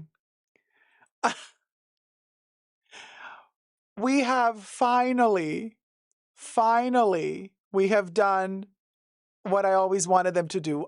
Miniature spray bottles, 35 ml, which is almost basically half the size of the 75 mLs that we had in the past, that we still have now. And this is the 200 ml size. So you can see if we kind of put the 3 of them together, you can see the difference in size. I'm telling you, video and photography do not do these little bottles justice. They are so cute in real life. Oh my God. So cute. 35 ml, somebody says it's a strange size. No, it's not a strange size at all. Dior has been doing their collection privée since years now in a size 40. Hermes has been doing Hermescence in a size 15. Chanel is doing 35. It's between a 40 and a 15, like, with a little magnetic turn. So cute. And they're much, in my humble opinion, much better than the 75, because I don't like how elongated these are. Yeah, they're practical for travel, but I prefer the proportions of this one, of the 200 ml. And this is like a 200 ml in miniature with a chubby little stopper, but still so cute. Oh my God. They're super rare. They're going to be launching in January. officially. So mark what I'm telling you very clearly so that you don't miss out. Because, you know, when I tell you stuff like this, you miss out, then you come to me 2 months later crying. It's like, why didn't you tell me? I'm telling you, ahead of time. They're launching in January only in fashion and beauty boutiques. These will not be available on the Chanel website, as per my intel. Now, everything I say in this video is for entertainment purposes only, not rooted in truths or facts. Everything's a legend, just my opinion. So I'm just sharing with you all the intel I got thus far. They're not going to be selling them online. You have to buy at least 5, and they come in a box set. So I had to buy 5. Well, I bought more than 5, but okay, that's another story. But anyway, a little bit complicated because of the box, because I got one box. Okay, I'll show you the box I got. I think a boutique exclusive is a good call, says Thomas. Well, I don't know. But the thing is, so they come in this set. And when you purchase the 5, in the back, they actually list all of them. But it says 5 interpretations among the collection. And you have all 19 eau de parfums listed. Well, 18 eau de parfums. And eau de cologne is listed as an eau de toilette, even though it should be listed as an eau de cologne, but okay. So all of them are listed in the back, but you get to choose the 5 to put in here. And then here is, of course, the box was made in China, which I think is a travesty for this money that they're charging us. This box should be made in France, in my humble opinion. But the products, as the box says right here, the products, meaning the perfumes, are made in France. But the outer packaging, meaning this cardboard box, is made in China. 5 times 35 milliliters. So when you buy the 5, you get this little sliding envelope, what's it called? Sleeve. And then just like we had the case a year ago for the little 4 mils, and the 4 mils, and I was complaining to Chanel about this because the 4 mils, I have here an example of a 4 milliliter sample of beige. And in fact, it says here, sample, not for sale, right? Because they make these to give out to customers. Love them to bits, but they only make 8 of the best sellers that they give out to their customers. They don't do all 19 of them. They made all 19 of them in a purchasable coffret like this one a year ago, right? And I said, and I complained, and I said, why are you selling us back then for $350 and they upped the price to $500? Overnight, by the way, Chanel, thank you for that. Why are you selling us the samples that you give out for free for so much money? Give us something more substantial. And they did. So now you get this little box that you lift it open. Hold on. How does this work?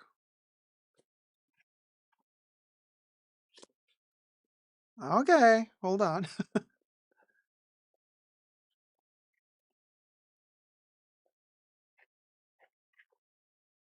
Okay, so this is, what is in here? There's something in here. Oh my God, I don't know. I have to inspect it. But wait, hold on. So yeah, that was a protection thing. I wonder what's in. Oh my God. Something is moving in there. I'm super excited. I have no clue what's in there. Hopefully a freebie. And then this is for the stoppers, which goes in here.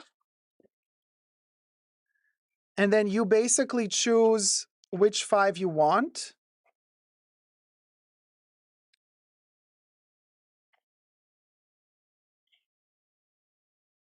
I'm trying to put it in.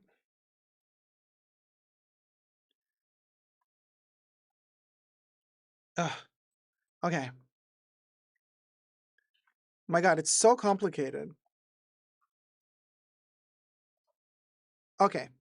So now it's in, and then you choose which 5 you want. Basically, this means that if you wanted to, let's say, buy 5 times Comet, you can buy 5 times Comet.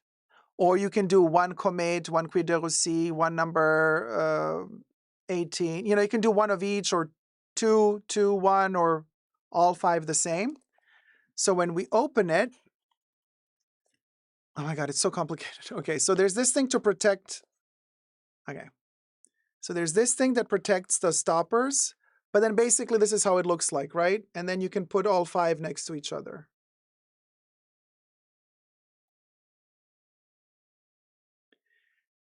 And it's only as long as supplies last. Apparently, they have released these as a one-off, which I'm shocked, but I'm not that surprised that Chanel would do that because you know how they are. They don't care. I mean, the amount of money that they must have spent to manufacture this shape, because this is a shape of bottle that we haven't had before. Hold on, I have to close this. So for them to manufacture this new mold, that probably cost them a lot of money. And then they're going to just release it for a short period of time and then done. And then never to be done again, or maybe done again in the future, but who knows? And I'm like, wow, this is such a waste of money. But they don't care. Because the way you have to see this is for them promotional. This is to promote and raise awareness about their brand, about the Les Exclusifs. Because you have to see it this way. These companies, usually they invest a lot of money for their advertising in magazines. So like when Chanel has a new collection, a new clothing line, they are going to pay a ton of money to Vogue and other magazines to, print photography of the collection. But they don't print any ads and they don't show any video ads anywhere on television or social media for their Les Exclusifs range. They consider their Les Exclusifs range like an exclusive luxury range. That is niche, like luxury perfume niche. And so they don't spend any advertisement money for ads and ad campaigns. Instead, their advertisement money, and this is what I think this collection is about, all of that advertisement money goes into paying to create these objects to refreshen the people's memory about the collection. So instead of paying millions of dollars into ads in magazines, instead they pay millions of dollars to make these new molds and these new bottles. And it's like an advertisement. It's a one-time thing, plus we pay it, the consumer, and it's over then, right? So we think it's a waste of money to make these bottles and then not leave them released. But to them, this is literally the way they think of this is like it's promotional. It's, I guess, tax deductible in a way as well, because this is probably promotional money, even though they do earn money off of it as well. I really want to open this because, like, what the hell?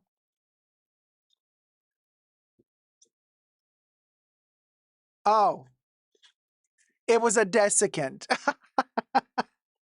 It was a freaking desiccant. And here I was thinking it's going to be something wild. Okay. So now here's the thing. When you buy them, they come in this little packaging, right? With just like their testers. Their testers usually just come in like a little thin cardboard with a sticker in the back saying, which perfume it is, the batch code. By the way, the batch codes are all the same. I checked. 0501. Here it is. 0501 is the batch code. What was I saying? So so they come in these little cardboard things. The sales associate will take the bottle out of this and will throw this away. And we'll put the bottle inside of this box, in this container. So I said, please, I want these boxes. Please do not take these out of these boxes. Leave them in and let me do what I want to do when I get home. So I specifically asked to leave these for me, which they did. But it's not a guarantee. Some sales associate might tell you, no, we don't want to give you this because this is like not pretty fancy enough. So we're just going to put them all.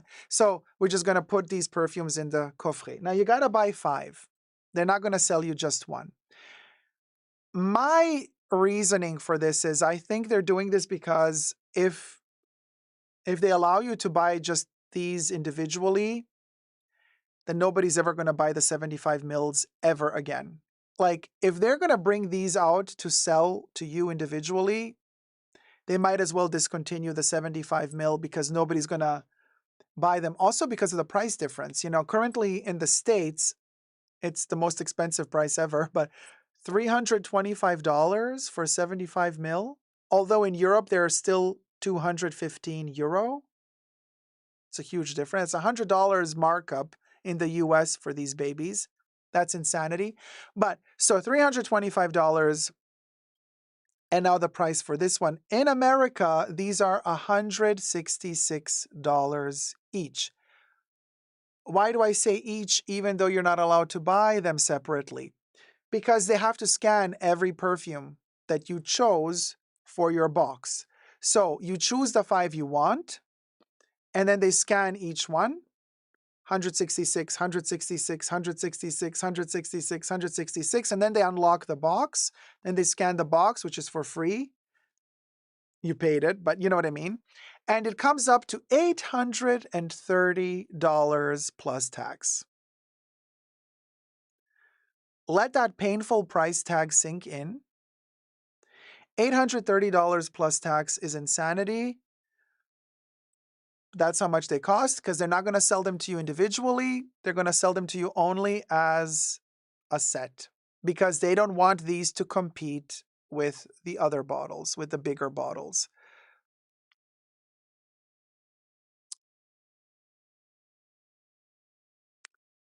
Yeah.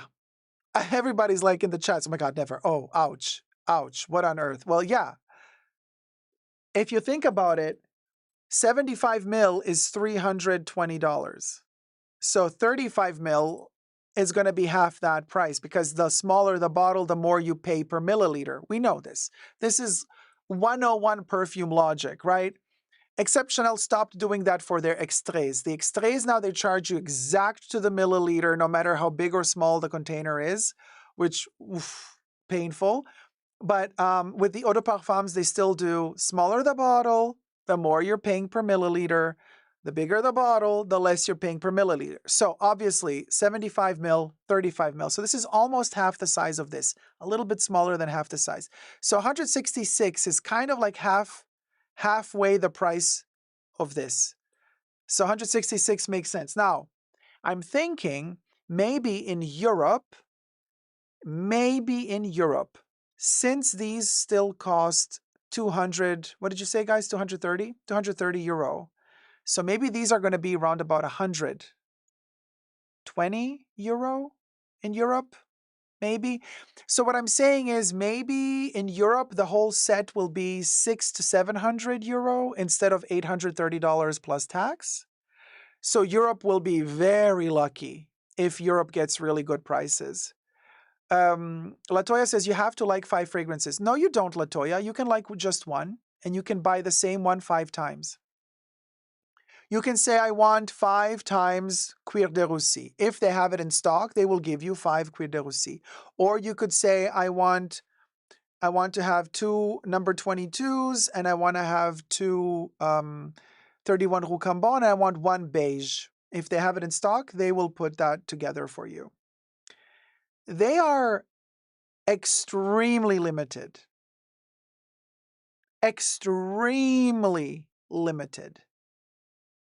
And Chanel doesn't seem to care about making money with these. I mean, by extremely limited, I mean like there was only 1 Cuir de Russie in my boutique. They got 1 Cuir de, you know what I mean? Their best sellers, they got multiples of them. Of the best sellers, they got multiples. So, and they only got 4 boxes altogether. They only got 4 of these boxes. Now, are they going to get refills? Are they going to get like restocked in January? I don't know. But here's my worry. Here's my worry. They got these now with the prices for 2024, but they're officially launching them on their sales floor in January. Now, if they launch them after the price increase, are these sets going to go up in price?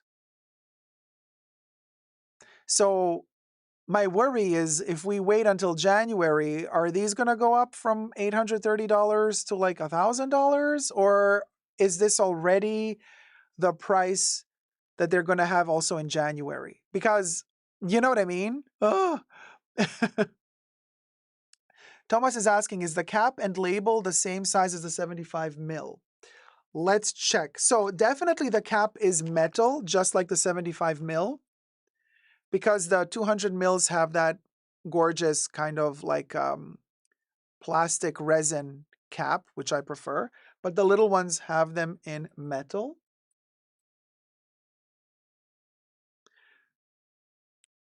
I'm going to swap them. Yeah, they're the same. 75 mil and 35 mil, they share the same size cap. However, the bottle is not the same width at the bottom. If we put them next to each other, you can see how the 35 mil, you can see how the 35 mil is indeed smaller than the 75 mil. You can see how this one is at the bottom, smaller than this one. Aperol Spritz asks, Dacob, is this a limited release then? Yes, for now, they're telling me this is a one and done deal. To me, it's shocking that they're not going to keep producing these because, like, this is amazing. I love the 35 mil, but they said it's a one and done deal. But once they have the molds for their perfumes, for these bottles, they might reproduce them again in the future. You know, like, let's say maybe in a year or two when they release a new Les Exclusifs perfume again, maybe they're going to re-release all of these again, you know, with the added new perfume. So there's that. Now, which 5 did I get? So we'll go. So we've seen the one, which was Cuir de Russie.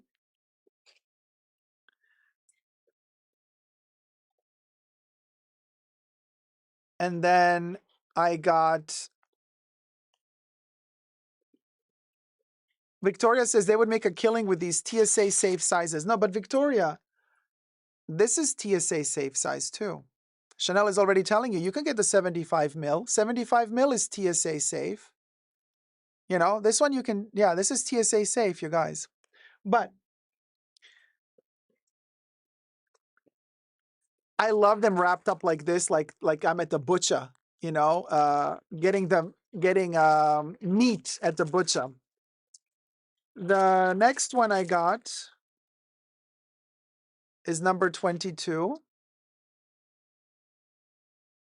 Oh, interesting. This is 0601. I thought they were all the same batch code. So this one was made after my Cuir de Russie. Interesting. Oh man, I love these so. I want to buy all of them. They're so cute. So we got the 22. So you see where this is heading. We got Cuir de Russie, we got 22. Guess which one is next? Where am I going to put this? Guess which one is next? Of course, C says, this is FOMO hell. I'm pulling my hair out, says C. I mean, these are amazing. You guys, when I heard, so this is why I didn't live stream yesterday, because I found out about this and I was like, okay, I have to go get them immediately. Like oh my God. And then I was so exhausted after the shopping that I had to sleep. So I couldn't stream. Oh wait, no, I'm not going to show you this one first. So complicated. Hold on, you guys. I don't want to damage anything either, you know. Oh, whatever. Okay, the next one I got is Bel Respiro, one of the loves of my life. This is a 0601. Oh my God, you guys. Bel Respiro is super rare, by the way, because it's not their best seller. So that means that they made way less of this one than they did of beige, for example. So bear that in mind when you're purchasing them, you know? Because if this is a one and done deal, what are you going to do? Get the collectible ones or get the one you love the most and then use it up and call it a day a day? Number 4. Another little beauty. 31 Rue Cambon. Oh, this one is even older. This is 0401. So Chanel has been sneakily making these, look at that. 3 different batch codes. They've been making these for a minute. Oh, the color. Oh, no, this is on a whole other. Oh, so beautiful. I love these little munchkins. So there you go. 0401. We got this one, of course. Sorry guys, I don't have any more space here. I have to figure this out. Thomas asks, does gardenia sell well? It doesn't get a lot of attention in general. Gardenia is the Les Exclusifs best seller, Thomas. It's their best seller. So my sneaky suspicion is that they got a ton of gardenias. They're going to sell out not so soon of gardenia as they will of these others. My number 5.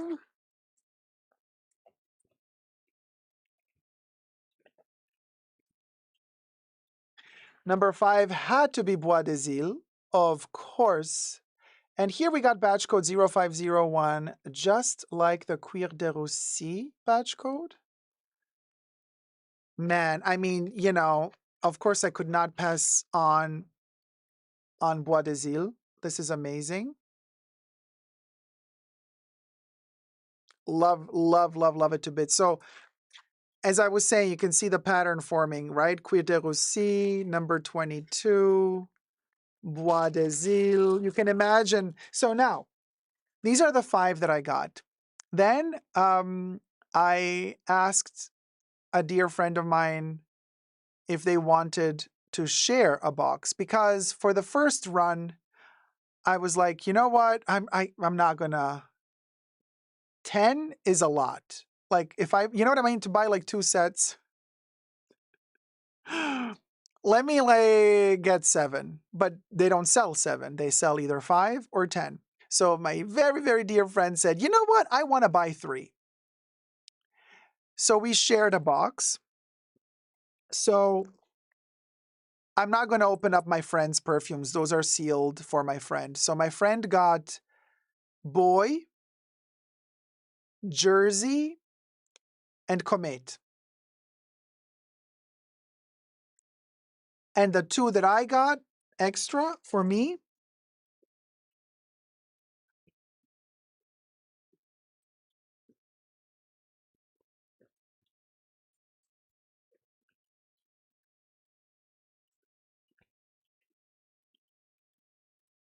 I had to get Comet, of course, 0501 batch code.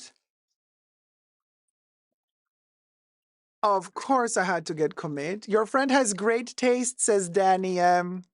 My friend sure does. And here's a little munchkin Comet, you guys. I can't. This is too cute. No. Oh my God. You can't. I mean, how? I am such a sucker for, like, I can't even tell you guys. I love I've been waiting for these miniature spray bottles for like a decade at least. You know what I mean? And then you can guess my last one.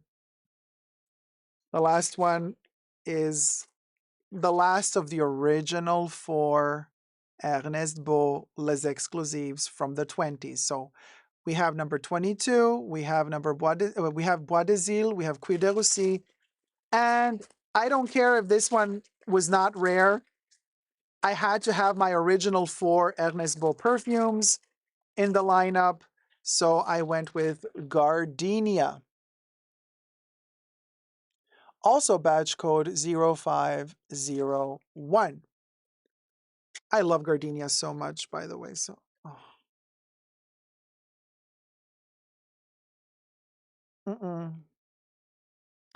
So in my box, I'm going to put the first 4 Les Exclusifs. They're going to be, I'm going to have Cuir de Russie, Bois des Îles number 22, Gardenia.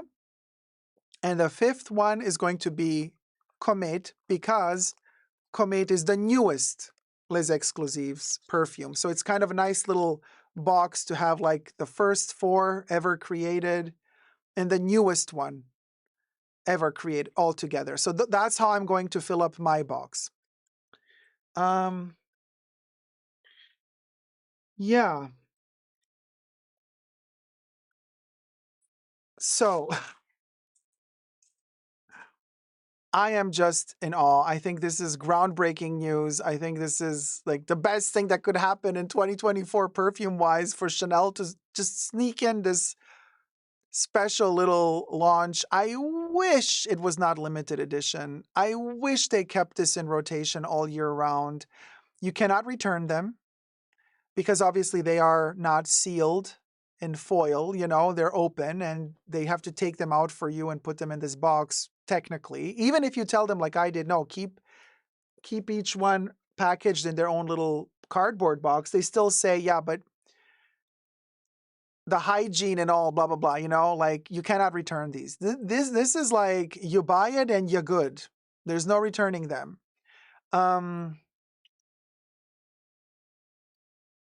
Man, this was like a little end of year miracle. Grace says, oh, wow, that's amazing. I wonder if it is available in Australia. So apparently it's a worldwide release, but Grace, it's not going to be available online. You have to have a connection to a beauty or fashion boutique and ask them if they will be receiving these. It's not going to be online. There is no online release scheduled for these, allegedly, so far at least. My intel is telling me, no, this is not an online thing. This is just in the boutiques. You know, Yvonne says, as if you would return them. Are they mad for saying that, right? I would never. So, yeah. So the thing inside the box was a desiccant. Mitra K says, so when are they officially releasing them in the US? In January 2025. I don't know the exact date, possibly mid-January, but maybe earlier. So if you don't already have a contact to a sales associate now, and if you do have a sales associate now, write them now and say, hey, I heard about this. Can I buy some now? Otherwise, ask them if they can't sell them immediately. Maybe they didn't receive them yet. Some boutiques received them early. Some boutiques did not receive them early. If they cannot sell them early, then ask, okay, when can you start selling them? Also ask, can you put some aside for me? Can I pre-order them? Ask whatever you got to ask to get your hands on these, because these are awesome. If you are a Chanel perfume lover like myself, this is like the biggest freaking thing that has ever happened from Chanel since they started the Les Exclusifs range. In my opinion, in terms of packaging and format, this is what I've been dreaming for like decades. Kev says, hopefully they won't make you purchase a double flap to qualify for these. I heard they can't seem to get rid of those double flaps these days. I've heard that rumor as well. And also I've heard the rumor that they're going to, for most of their turn lock bags, they're going to swap the turn locks for those ugly turn locks that they did when they launched the 31 Rue Cambon lipsticks.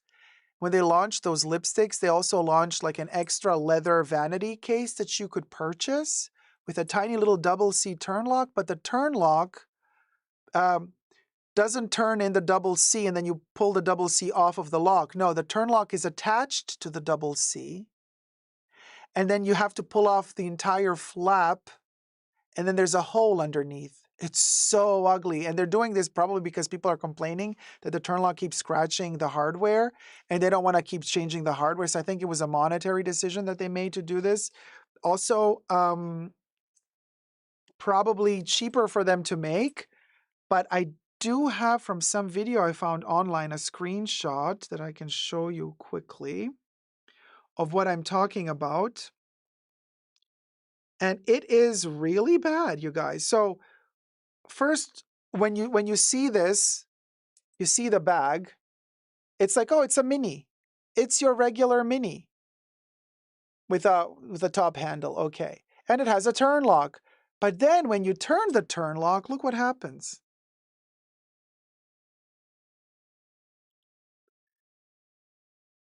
This is bad. Look, it's a hole at the bottom and the turn lock is stuck to the top of the bag.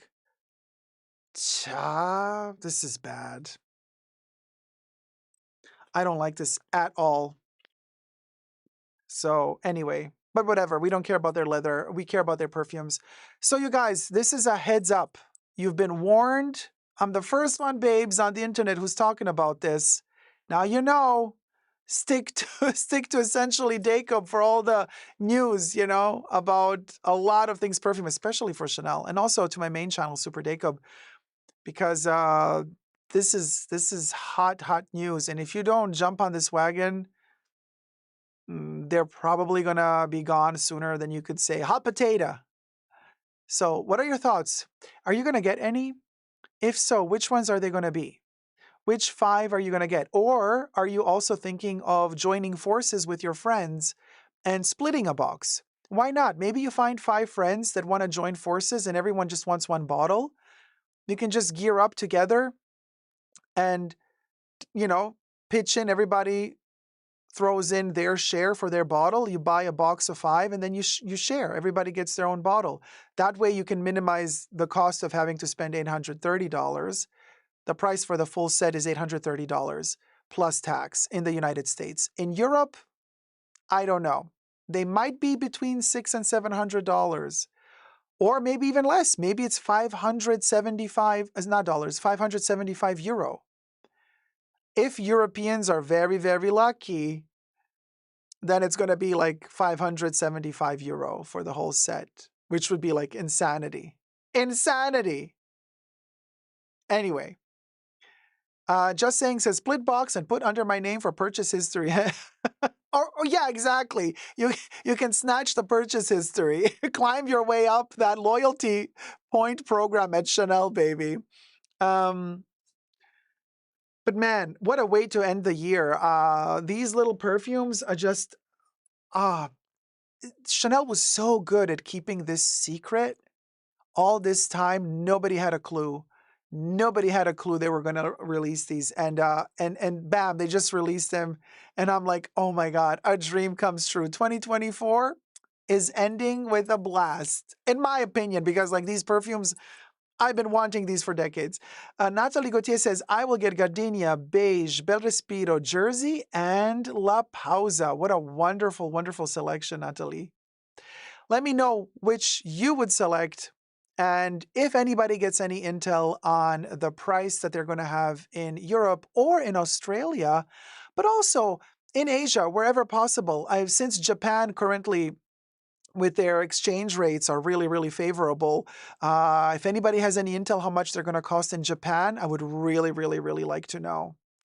Thank you so much. Until next time, never forget to never give up on love. Subscribe and thumb up this video. Love you loads. Bye.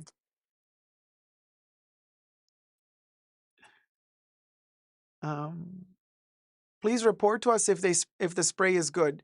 Just saying, I'm not gonna spray these yet because I have all of these in big, like these are my collections. I am not gonna spray any of them until I know for sure if they're gonna have more. If this is really one and done,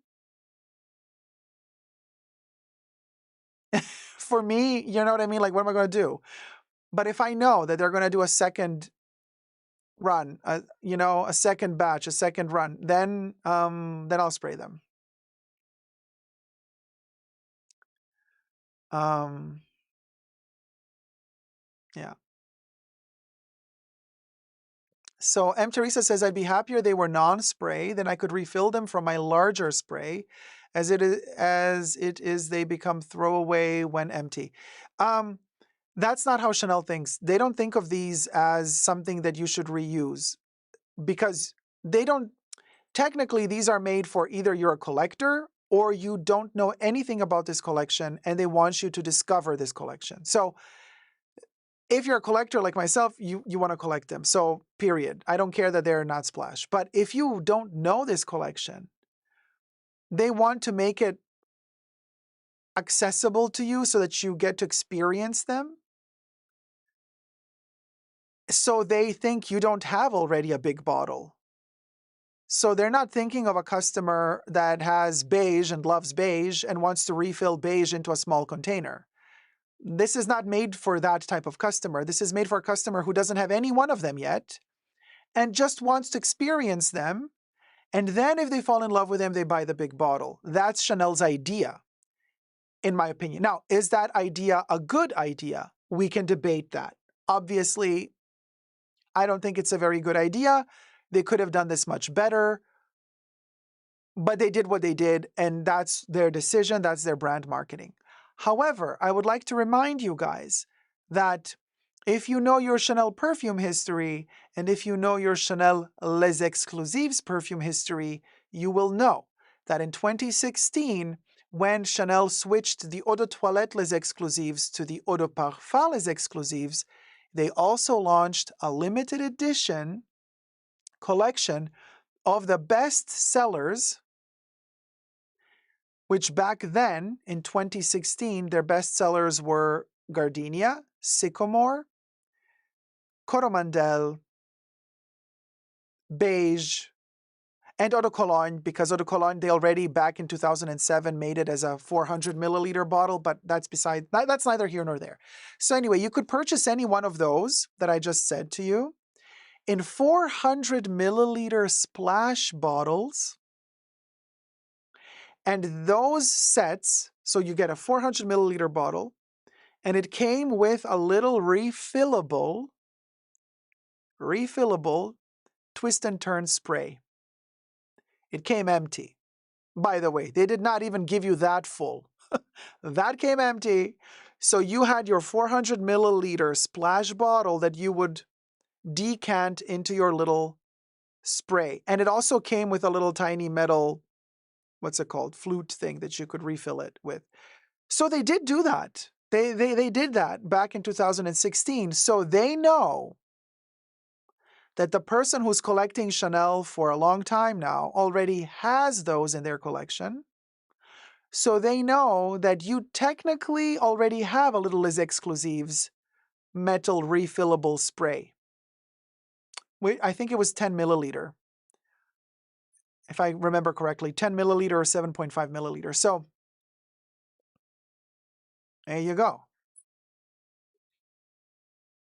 It's very fascinating. Hi, Letty. Oh, see, thank you. The only fragrance authority I will blind buy from is Dacob. Oh, see, very kind. Thank you. Thank you. Letty says, hello, dear Dacob and Fashion Bunker fam. I'm so happy to catch this live. I've been watching the repeats of the past ones. You look amazing, Dacob. Hope everyone is having a wonderful holiday season. Thank you, Letty. I hope you're having a great holiday season too. Thomas, no, cologne is not available in 400 ml, unfortunately. No. Maybe in your country, but no, worldwide, no. I keep asking and they keep saying no to me. So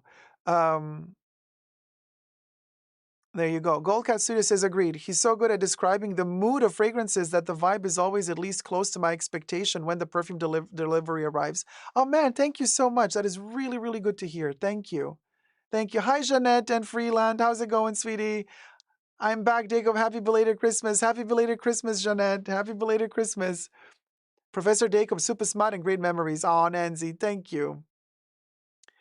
Thomas says, in Belgium, I can still buy the 400 milliliter cologne. Where can you buy it, Thomas? Online on the Chanel website? I'm going to check right now. Because I can switch my Chanel website to Belgium. So let's see. Fragrance. Because you can go to the Chanel website and you can switch to any country you want, guys. So I went to Les Exclusifs. Now I'm going to change location to Belgium. Okay, Belgium. And I'm going to switch the language to English.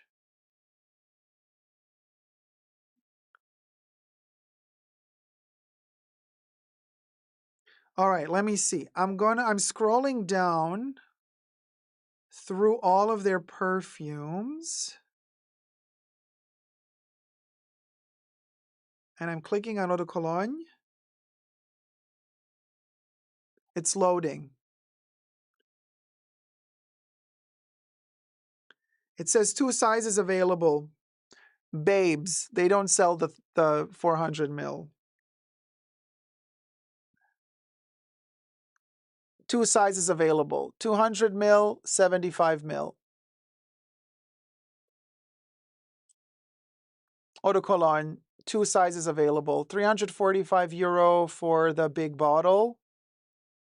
That's a 200 mil for 345. And then in the 75 mil, the price goes from 345 euro down to 195 euro.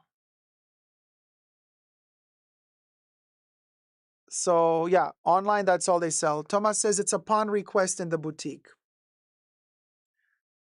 Okay, if you say so, I can only take your word for it. But every time I ask for it, they're like, no. Letty says, by the way, big congratulations, Dacob, on acquiring that stunning Birkin. So well deserved. I love the reveal video. I'm so happy for you. Oh, thank you, Letty. Thank you. Thank you so much. Thank you.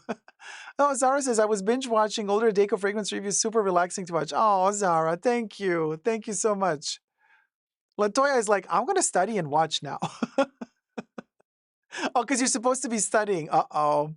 Robbie says, this is education for me. I know very little about Chanel fragrances. No, this is amazing, you guys, because even if now this seems like whatever, if Chanel really treats these like a one and done deal, then these are going to be a huge thing in the future, because like if they only issued them once, then it's a no-brainer for me. Like you got to get them. So will I be trying to get all 19? No, because like let's say they don't go up in price. If they don't go up in price in January, so if this price stays the same after tax and everything, oh my God, like getting the whole collection would be like almost $4,000. Yeah, no, I mean, and here's the thing. If they keep them in rotation for like a year, then you can slowly, you buy a set this month, then you buy another one in 2 months, and then you buy another one. You know what I mean? And then by the end of the year, you have your full set. And that's okay.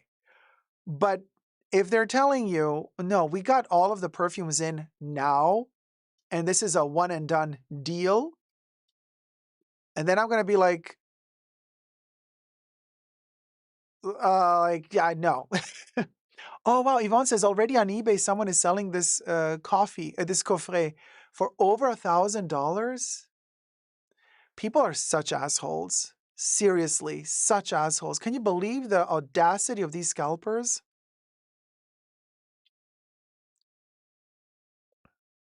Yeah, no, that's terrible. Terrible. Hate scalpers. So annoying. Letty says, I've been wearing Chanel number 18. It's so beautiful, but I think I'm going to get 31 Roucambon next. Also, both are gorgeous. Gorgeous. Thomas, no, that's why I was telling earlier that when the Les Exclusifs were first released in this 200 mil format in the late 2000s, they were only released as 200 mils. They discontinued the 100 mils original 4, which were Gardenia Bois d'Azil number 22 and Cuir de Russie. So for a couple of months, you couldn't buy those at all. And then they brought everything back only as 200 mil. The 75 mils were not introduced in the beginning, and they were all eau de toilettes.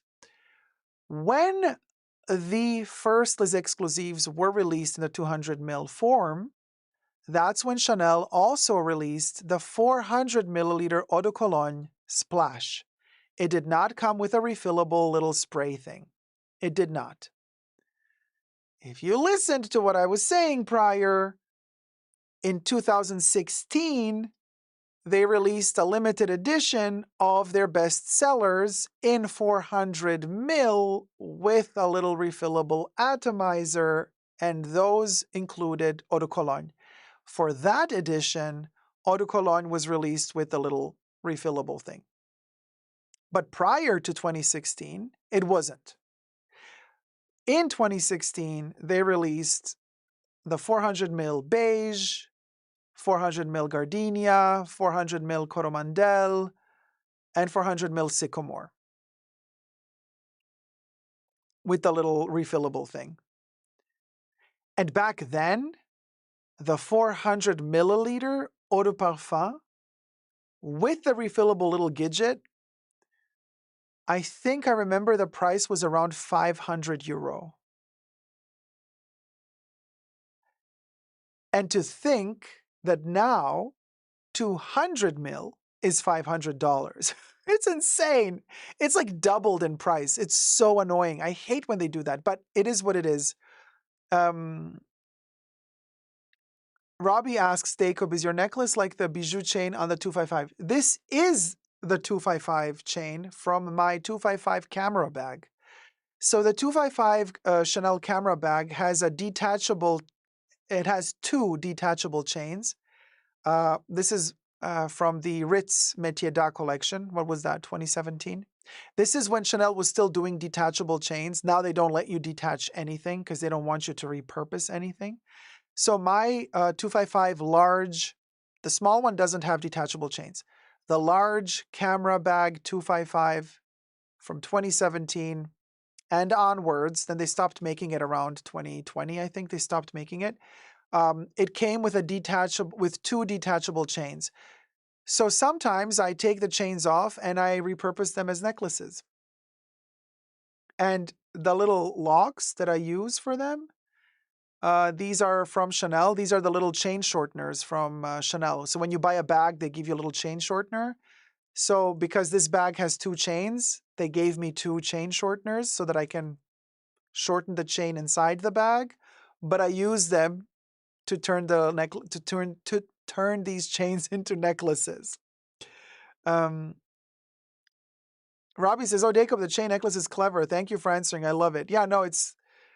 I wear this a lot because I love the 255 necklace, the 255 strap, and the fact that this can be used as a necklace is just right down or right up my alley. Yes, your whole outfit is sexy tonight with the chain in place of a tie. You are channeling sexy mafia boy tonight. Oh, thank you so much. And did you guys see my camellia hiding? Here it is. Look at that. It pops out when you least expect it. Little Madonna quote there. Speaking of Madonna, I just rewatched Dick Tracy yesterday. What a great movie. Her acting is terrible, but then again, quelle surprise. But yeah, the camellia kind of, because it's all black on black, but yeah. So there you go. So yeah, and then I do an asymmetric attachment of the chain so that it doesn't hang like perfectly, you know, so like one is like shorter, taller. So it has like 4 different lengths.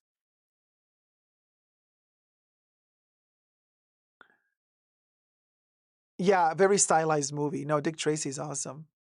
Awesome, awesome. Oh, thank you, ESD. Says, yes, I love the suit jackets on you. Very chic. Thank you. Oh, yeah, that's how Maddie met Warren Beatty. Yes, but also Breathless Mahoney. Uh-huh. Here's the thing, which made me realize, I was like, oh my God, the Blonde Ambition tour, which she did after Dick Tracy. Spoiler alert, Madonna's character, we think, is unalived at the end of the movie. And I don't think she wanted to be dead. I think Madonna being Madonna, she doesn't like it when somebody puts her down. So the movie ends in this big kind of bridge section where there's this like machinery and all this clockwork, huge wheels turning, and everything is like very industrial, era from the 20s, you know, also very much Metropolis, very Fritz Lang. And she is unalived in that room with all the turning wheels and gears, right? And her character lays dead there. I think she wanted to bring Breathless Mahoney back to life in the Blonde Ambition Tour, because the Blonde Ambition Tour begins literally where Dick Tracy ends. So the movie ends with her on the floor in these turning wheels and everything. And then a Blonde Ambition Tour begins with the turning wheels and the steam. And she rises from the ground up. And she has the hair. She has the same hairdo, at least at the beginning of the tour, before she did her genie in a bottle hair. She has the curly, Breathless Mahoney hair. And it's like, now I get it. I finally get it. Her beginning of the Blonde Ambition Tour is the resurrection of Breathless Mahoney. Did you guys know that? The geekdom. No, but you know, so yeah, there you go.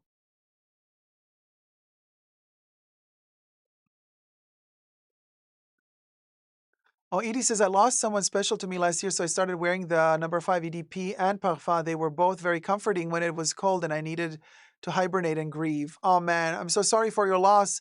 And I totally understand what you're saying. Those two perfumes have really helped me as well through very, very, very hard times. You guys, this is not something that Madonna said, but I just added up 2 and 2 together. Dick Tracy comes out before Blonde Ambition Tour. Breathless Mahoney with the curly blonde hair. I mean, this is Madonna from Blonde Ambition Tour. She's on the floor, gone, and then Blonde Ambition Tour begins. She rises from the floor in the same type of room with the turning wheels and gears. It's insane. And I'm like, oh my God, she brought herself back to life. That's so cool. She's like, you can't keep Madonna down. She's like, you're not going to kill me off in Dick Tracy. I am going to show everybody that Breathless Mahoney survived. And she starts the show with Breathless Mahoney. Anyway, I would like to thank so much 5 Foot Nothing and her husband for helping me protect my channel. As you guys have heard a couple of live streams ago, I shared with you that there is an entity trying to shut me down and trying to turn my channel off. So we're fighting this. Part of fighting this is also protecting my content and trying to download 10 years worth of backups of my videos. And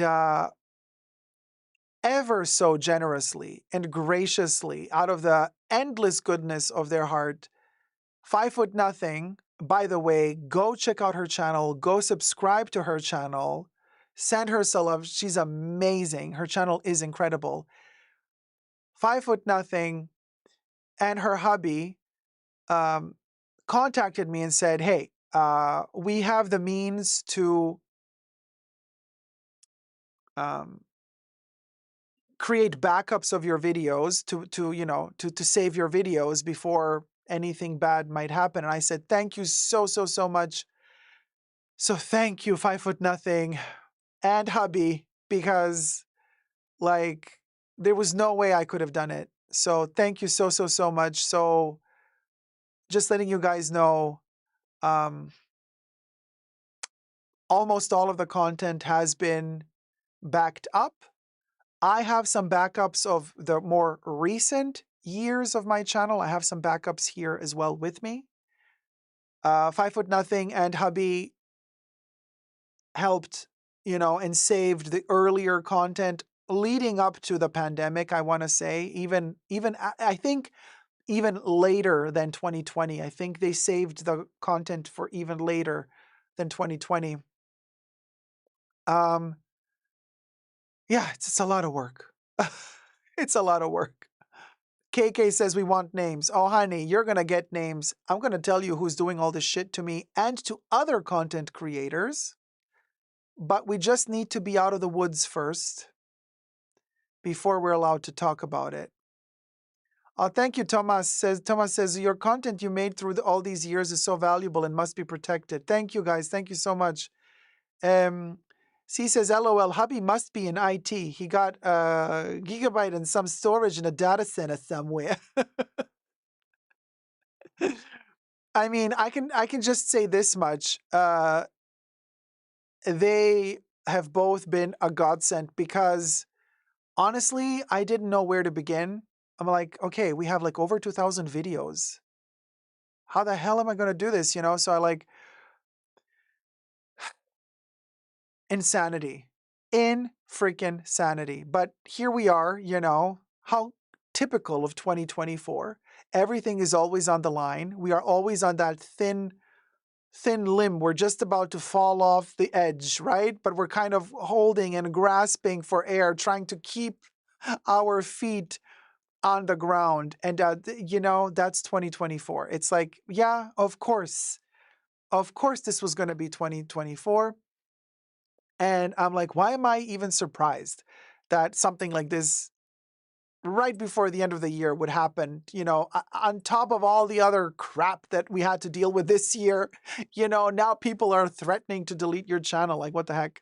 Oh, Terry, thank you so much. Terry says, I'm an IT tech in Dacob. If you need help with anything, never hesitate to reach out. Oh man, thank you so much, Terry. I don't want to bother you because I know you're going through troubles yourself. And I just always think to myself, you're probably like in pain. And I'm like, oh God, I'm not going to bother her with this bullshit. You know what I mean? Because like you got bigger fish to fry. And, this whole situation with this entity trying to delete my channel, it's just like such a parasitic attitude. Leeching off of the misery of others to earn a couple of bucks. It's disgusting. There's a special place in hell for people like you, just FYI. Okay. And you know who you are.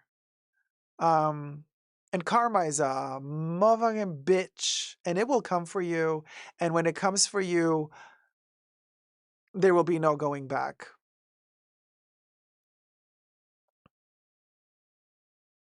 Allegedly. But yeah.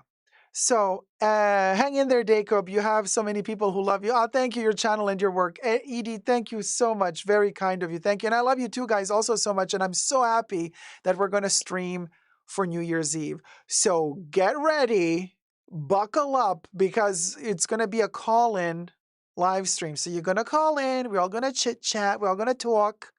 We're going to have a little sippy, a little something, and we're going to celebrate New Year's Eve, which coincidentally doesn't happen just once in that day, but it happens several times during the live stream. Why? Because in every time zone, there's a different time. So New Year's Eve happens like, I think last time we did a live stream for New Year's Eve, we celebrated New Year's Eve like 10 times or 7 times because it kept switching to New Year's Eve in different time zones. That was hilarious. Looking forward to another iconic end of year live stream, says Kev. Don't forget your disco nap. You got to get ready, Kev. C says, some wretched, grandiose narcissist is just jealous of you and insecure, Dacob. Dirty narcs are everywhere. Oh, man. Don't we know it? Don't we know it? Don't we know it? Oh, hi, Lisa Beals. Says, I just got here. Sorry to miss. I'll watch the stream after it closes out. Oh, yeah. It's been a fun one. I hope you guys had fun today. Yeah, Debbie, every half an hour was like New Year's Eve in a different part of the globe, wasn't it? Oh man, Irina van Ronkel, I'm so sorry, sweetie. Today my dog passed away. Only Dacob can make my day a little better. Oh, Irina. My condolences. Doggies are like our best friends. I totally, like, that's heartbreaking. Well, there you go. 2024, you guys, it's like, it's terrible, but like, why are we not surprised? It's like, it's 2024. It's like, it's been such a challenging year. So, my heart goes out to everybody including myself, because I've been through hell as well this year. Like my heart goes out to all of us because, like, girl, this has been, you know what? I'm glad it's over almost. Let's not tempt fate. We still got a couple of days to go. So let's take this very gently. Let's take this very cautiously these next few days leading up until our live stream and the New Year's Eve. Like, let's do this very slowly because honestly, like, you know what I mean? Don't expect anything. Just hope for the best. That's what I say. Seriously. That's where we're at right now with life. I don't know. I don't think next year will be any better, but I hope it proves me wrong, says Yvonne. Well, we did ask Mr. Predicto last live stream, is 2025 going to be better? And Mr. Predicto said, yes, it is. I'm hopeful that Mr. Predicto is right. Oh, I have a question for Mr. Predicto.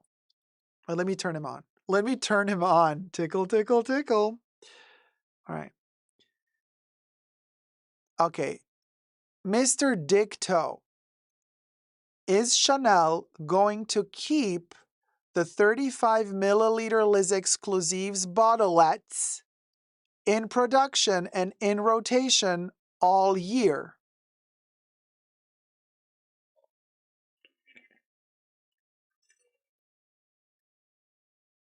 Everything points to yes. Oh my God. Did you guys hear? He said everything points to yes.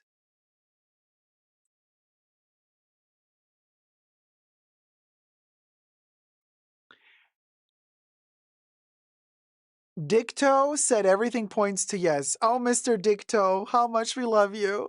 Well, on that positive note, at least something positive, I want to say thank you, mods, for keeping us safe today on this weekend. Hit it, Bubbles. A special thanks to the mods in the fashion bunker.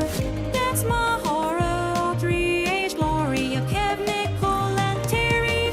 Bubbles loves you. Thank you, guys. Also, I really wanted to stream yesterday, but the munchkins got in the way.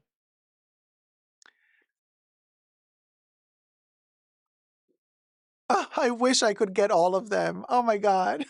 Anyway, Mr. Dicto is doing well. See, yeah. And Debbie says, happy birthday to Patrick. And also happy belated birthday to Jackie. Bubbles, sing happy birthday to Patrick and for Jackie as well. Happy birthday to you. Happy birthday to you. Happy birthday, I'm living Farrod. Happy birthday Jackie and Patrick, to you. we love you. Oh man, you guys. And also today, in the memoriam, we remember Pierre Cardin, who passed away on this day in 2021. And we also remember Vivienne Westwood, who passed away on this day in 2022. And we also salute Jimmy Carter, who passed away today. Thank you guys so much for watching. We'll go, we'll go. Would go, would go, would go, would go, would go. Would go, would go, would go, would go, would go. Would go, would go, would go, would go, would go, would go. Would go, would go, would go, would go, would go, would go, would go, would go. Oh my God. Kev says the Fashion Bunker will get Dacob a new mini bottlette for every New Year's countdown in the live stream. Your mouth to Coco's ears, baby. I wish, could you imagine? Ah, that would be a dream. I want to get number 18 next. Misia, Sycamore, Lelion, Coromandel, La Pausa. Oh my God, I want them all. The ones I'm least like looking forward to is 1932 Eau de Cologne, because they make it cost the same price as the EDP. I love Eau de Cologne, but it should be cheaper than the EDPs. I don't think it's fair for them to charge the same price for the cologne like they do for the EDPs. Just saying. And yeah, oh, Lisa loves beige. Yeah, no, beige. Also, I'm not really looking forward to 1957. 1932, 1957. Like, those are the ones that I'm like not crazy for. But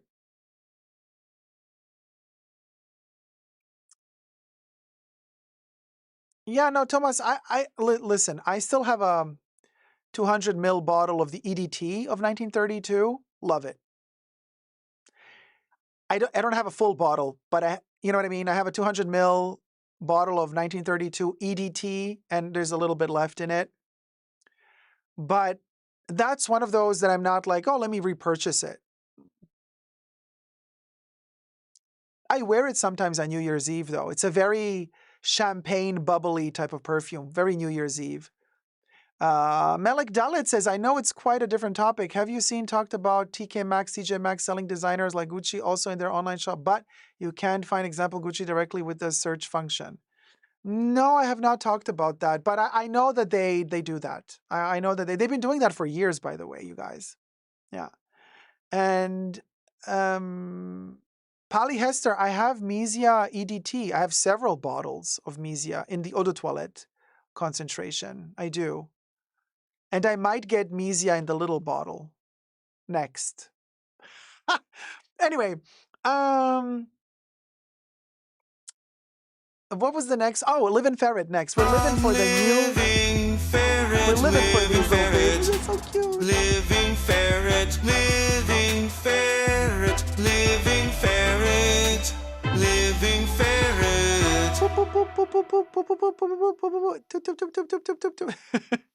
And then these bottles can go because we want these. So this is Dye and Ferret.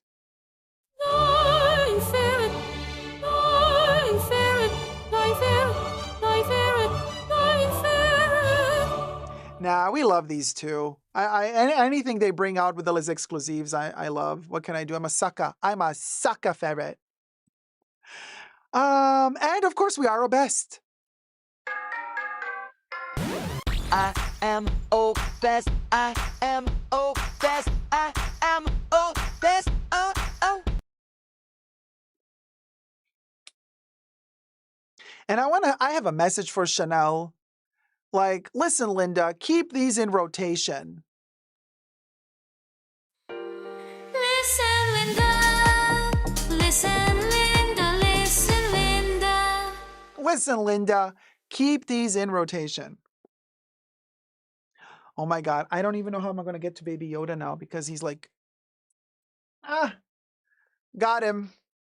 Are we going to do cha-cha-cha-cha for all the birthday kids in the house? Yeah, you're going to say happy birthday? No, because you can't talk, but you can say cha-cha-cha-cha. So like, let's say cha-cha-cha is like the happy birthday song. Okay. Okay, Baby Yoda, hit it. Ciao, ciao, ciao, ciao. Ciao, ciao, ciao, ciao. Ciao, ciao, ciao. Ciao.